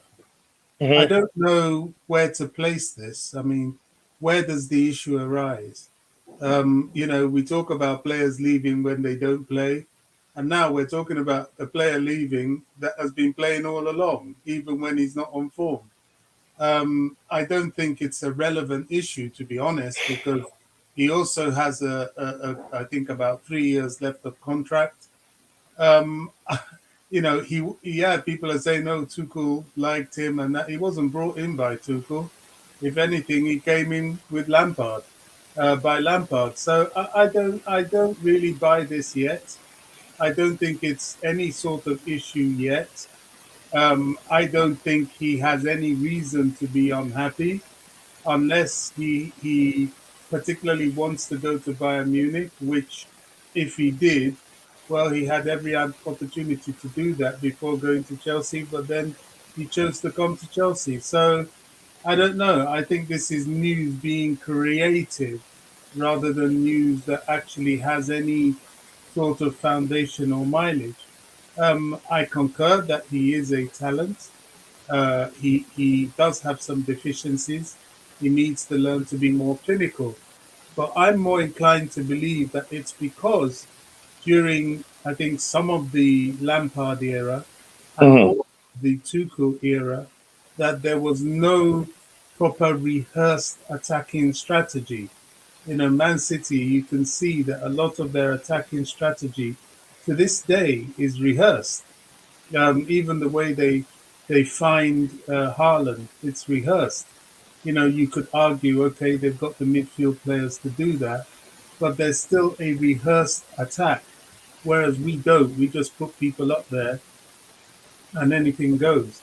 And we don't have any kind of midfield interaction with attackers. I think once that's sorted out, we'll start seeing more goals from Havertz. To my mind, I still remember some excellent goals he scored, goals that you put on the same platform as people like Dennis Bergkamp. That goal against Newcastle, where, funnily enough, J5 found him, and it was a quick touch of the ball, and he slotted it in. He has an abundance of talent, and I don't know where it comes from. I don't know. As I said, people try to create news such that you're making it into like, oh, Chelsea is here to feed these other clubs, whereas that is, I can't think of anything further from the truth. I think they should be more worried of us taking their players than the other way round. So I don't have any value to this. If he had a year left in his contract, then maybe this discussion is worthy. But I just think, sometimes, unfortunately, the likes of Phillips and some of the better known journalists out there, they start to create some of these stories for clicks. Yeah, again, a great point right there. Let's see what happens first, and let's not just trust the speculations. Again, people, we have, again, 78 likes. There's 22 more to get it to 100. If you haven't, please do take a second to like the video also and subscribe to the channel. Let's get it to 100, likes as soon as possible. Even if you're on the panel, if you haven't, please do take a second to like the video. That will go a long way to the channel. Daniel, your thoughts on the Kai Havertz situation? I think where Bobby's coming from, it does make sense, coach. But in a way, you've got to understand, Bobby, he hasn't got no family in the UK. So if it's the case, if Thomas Tuchel managed Bayern Munich, it potentially probably wants to move back to Germany to be with his family. But there's been rumours, like, coach, where the journalist has been saying also, like, if Thomas Tuchel manages Bayern Munich, he wants the likes to bring in Reece James, Mason Mount at Bayern Munich, and Kai Havertz. So this ability where he's got three and a half years contract at Chelsea, could it be possible that Havertz might not be? He's happy at Chelsea, but in a way, is he missing his family because he's tried so much to adapt to Chelsea, the Premier League, and when he came in for Frank Lampard, and when at the time he had COVID and he weren't well, he had no support around him, where he had no family around him in the United Kingdom.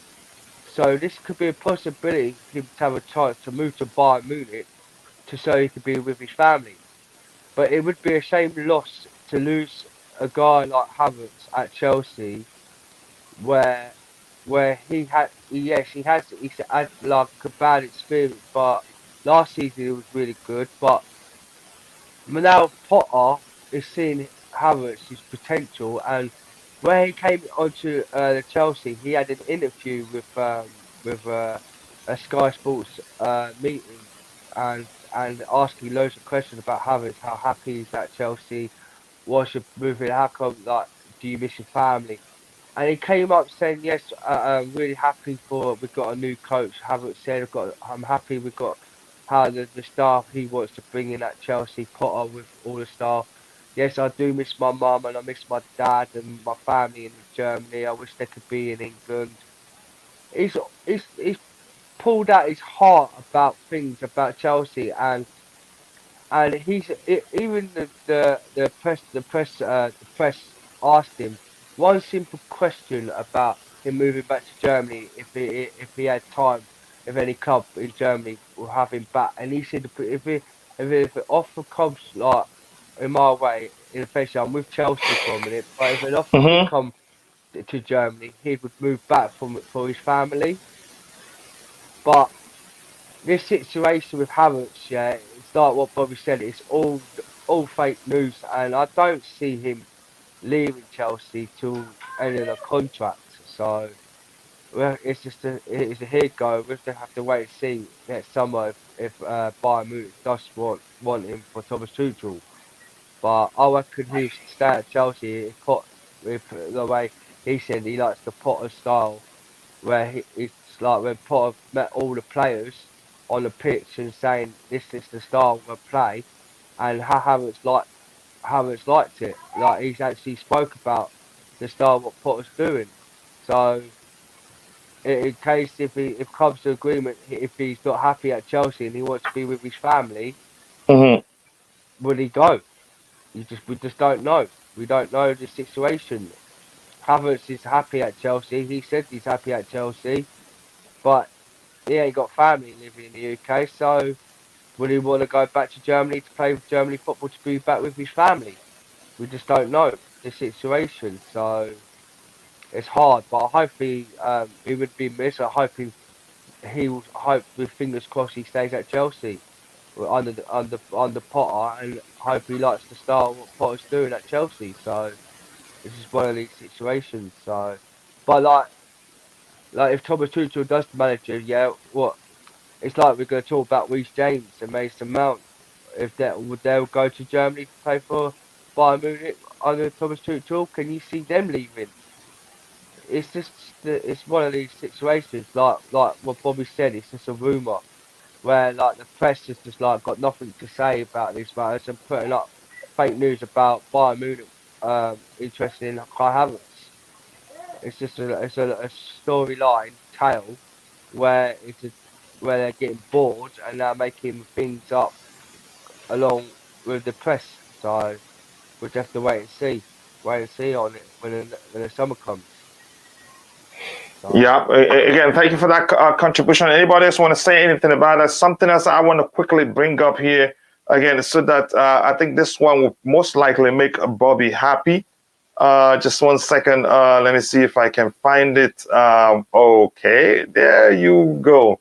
Bobby, let me just start you quickly. I think that's where we're going to end it. Again, people, we need 22 more likes to get it to 100 likes. Again, if you haven't, go and again, if you haven't, please take a second to like the video. Please, 22 more likes, you can make it happen to get it to 100 likes. Again, but it's only possible if you think we can. Please like the video and subscribe to the channel if you haven't. Bobby, your thoughts? And this sounds like it's serious because it's coming from some serious sources, and like I've argued before, for Jorginho not to have gotten again an improved contract at this point, or an offer from the club, shows probably, I think he's bent on leaving, because usually when you're serious about staying on a club, you'd ask for it, and that sometimes pushes the club to come to the table to start talking with you. I've always argued he wants to leave on the free. Probably feels like he'd get more if he leaves on the free, and that's the truth. And he's won the Champions League, he's won the Europa Cup, Club World Cup, and also the Super Cup with Chelsea Football Club. What else is left? We're hearing that Jorginho apparently offered himself to Barcelona. Your thoughts, Bobby? Again, you're going to say, I know you'd say, I hope it happens, but go ahead. You know me, I'm never a proponent for players leaving Chelsea. I often stick up for them to stay. But in case of J5, bye. There's the door. Bye. Thanks. Bye, Felicia. And, good luck.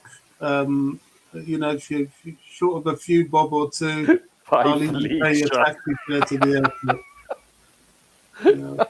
Oh my God, Coach. Sorry, Bobby. He's got to go. Hey, Bobby. Did you know what? That's great. Did you not see his press conference when he said something about Potter, and then someone in the press conference asked him about him going to Barcelona? He said that he put effort in saying he wants to go to Barcelona if they put a deal into Chelsea. But I think Potter's got plans for him. He wants him to stay at Chelsea, but honestly, it's funny. If he wants to go to Barcelona, let him go. I think it's better to get rid of, because it was good last season for us, but this season, oh my God, he's shocking. Let him go, please. It would disappoint me if Potter really has any long-term plans for him. Trouble is, it's very difficult to get rid of him at this point, and you don't want an unhappy Jorginho in the dressing room. But to be honest, but again, Bobby, you have to be concerned, given what we heard Potter say, but there's no way to confirm that Jorginho will be pivotal to his team, his approach at Chelsea. Plus, I think you could see he was surprisingly, playing some quick passes in Potter's first game, and created a few. You could say 3 chances or so, 3 clear catches. As you could say, just the issue is that those at the end of those chances didn't put them away. And Potter is known to perform magic with players. But go ahead. Because he wasn't being pressed. He was playing against a team that was low blocking and waiting for a counterattack. And in that sort of situation, Jorginho has all the time in the world. Look, if Potter can do something with him, fine. I have no issue with that. If it makes us a better team, fine. but I can't see it. As I've said, I don't mind being wrong, but my current position is: here's the door, mate. We'll even pay you to leave. And Barcelona, I can't imagine they'll be doing us that much of a favor. But if they are, good luck to you. He's not what we need, or probably what we want right now. Yeah. Again, let me take that one to Roger before I go to AD, so we can call it a day. Your thoughts on the Jorginho situation? Again, tell us from what you've seen and how well you know Graham Potter. Do you think Jorginho stays at Chelsea, or do you think he'd leave?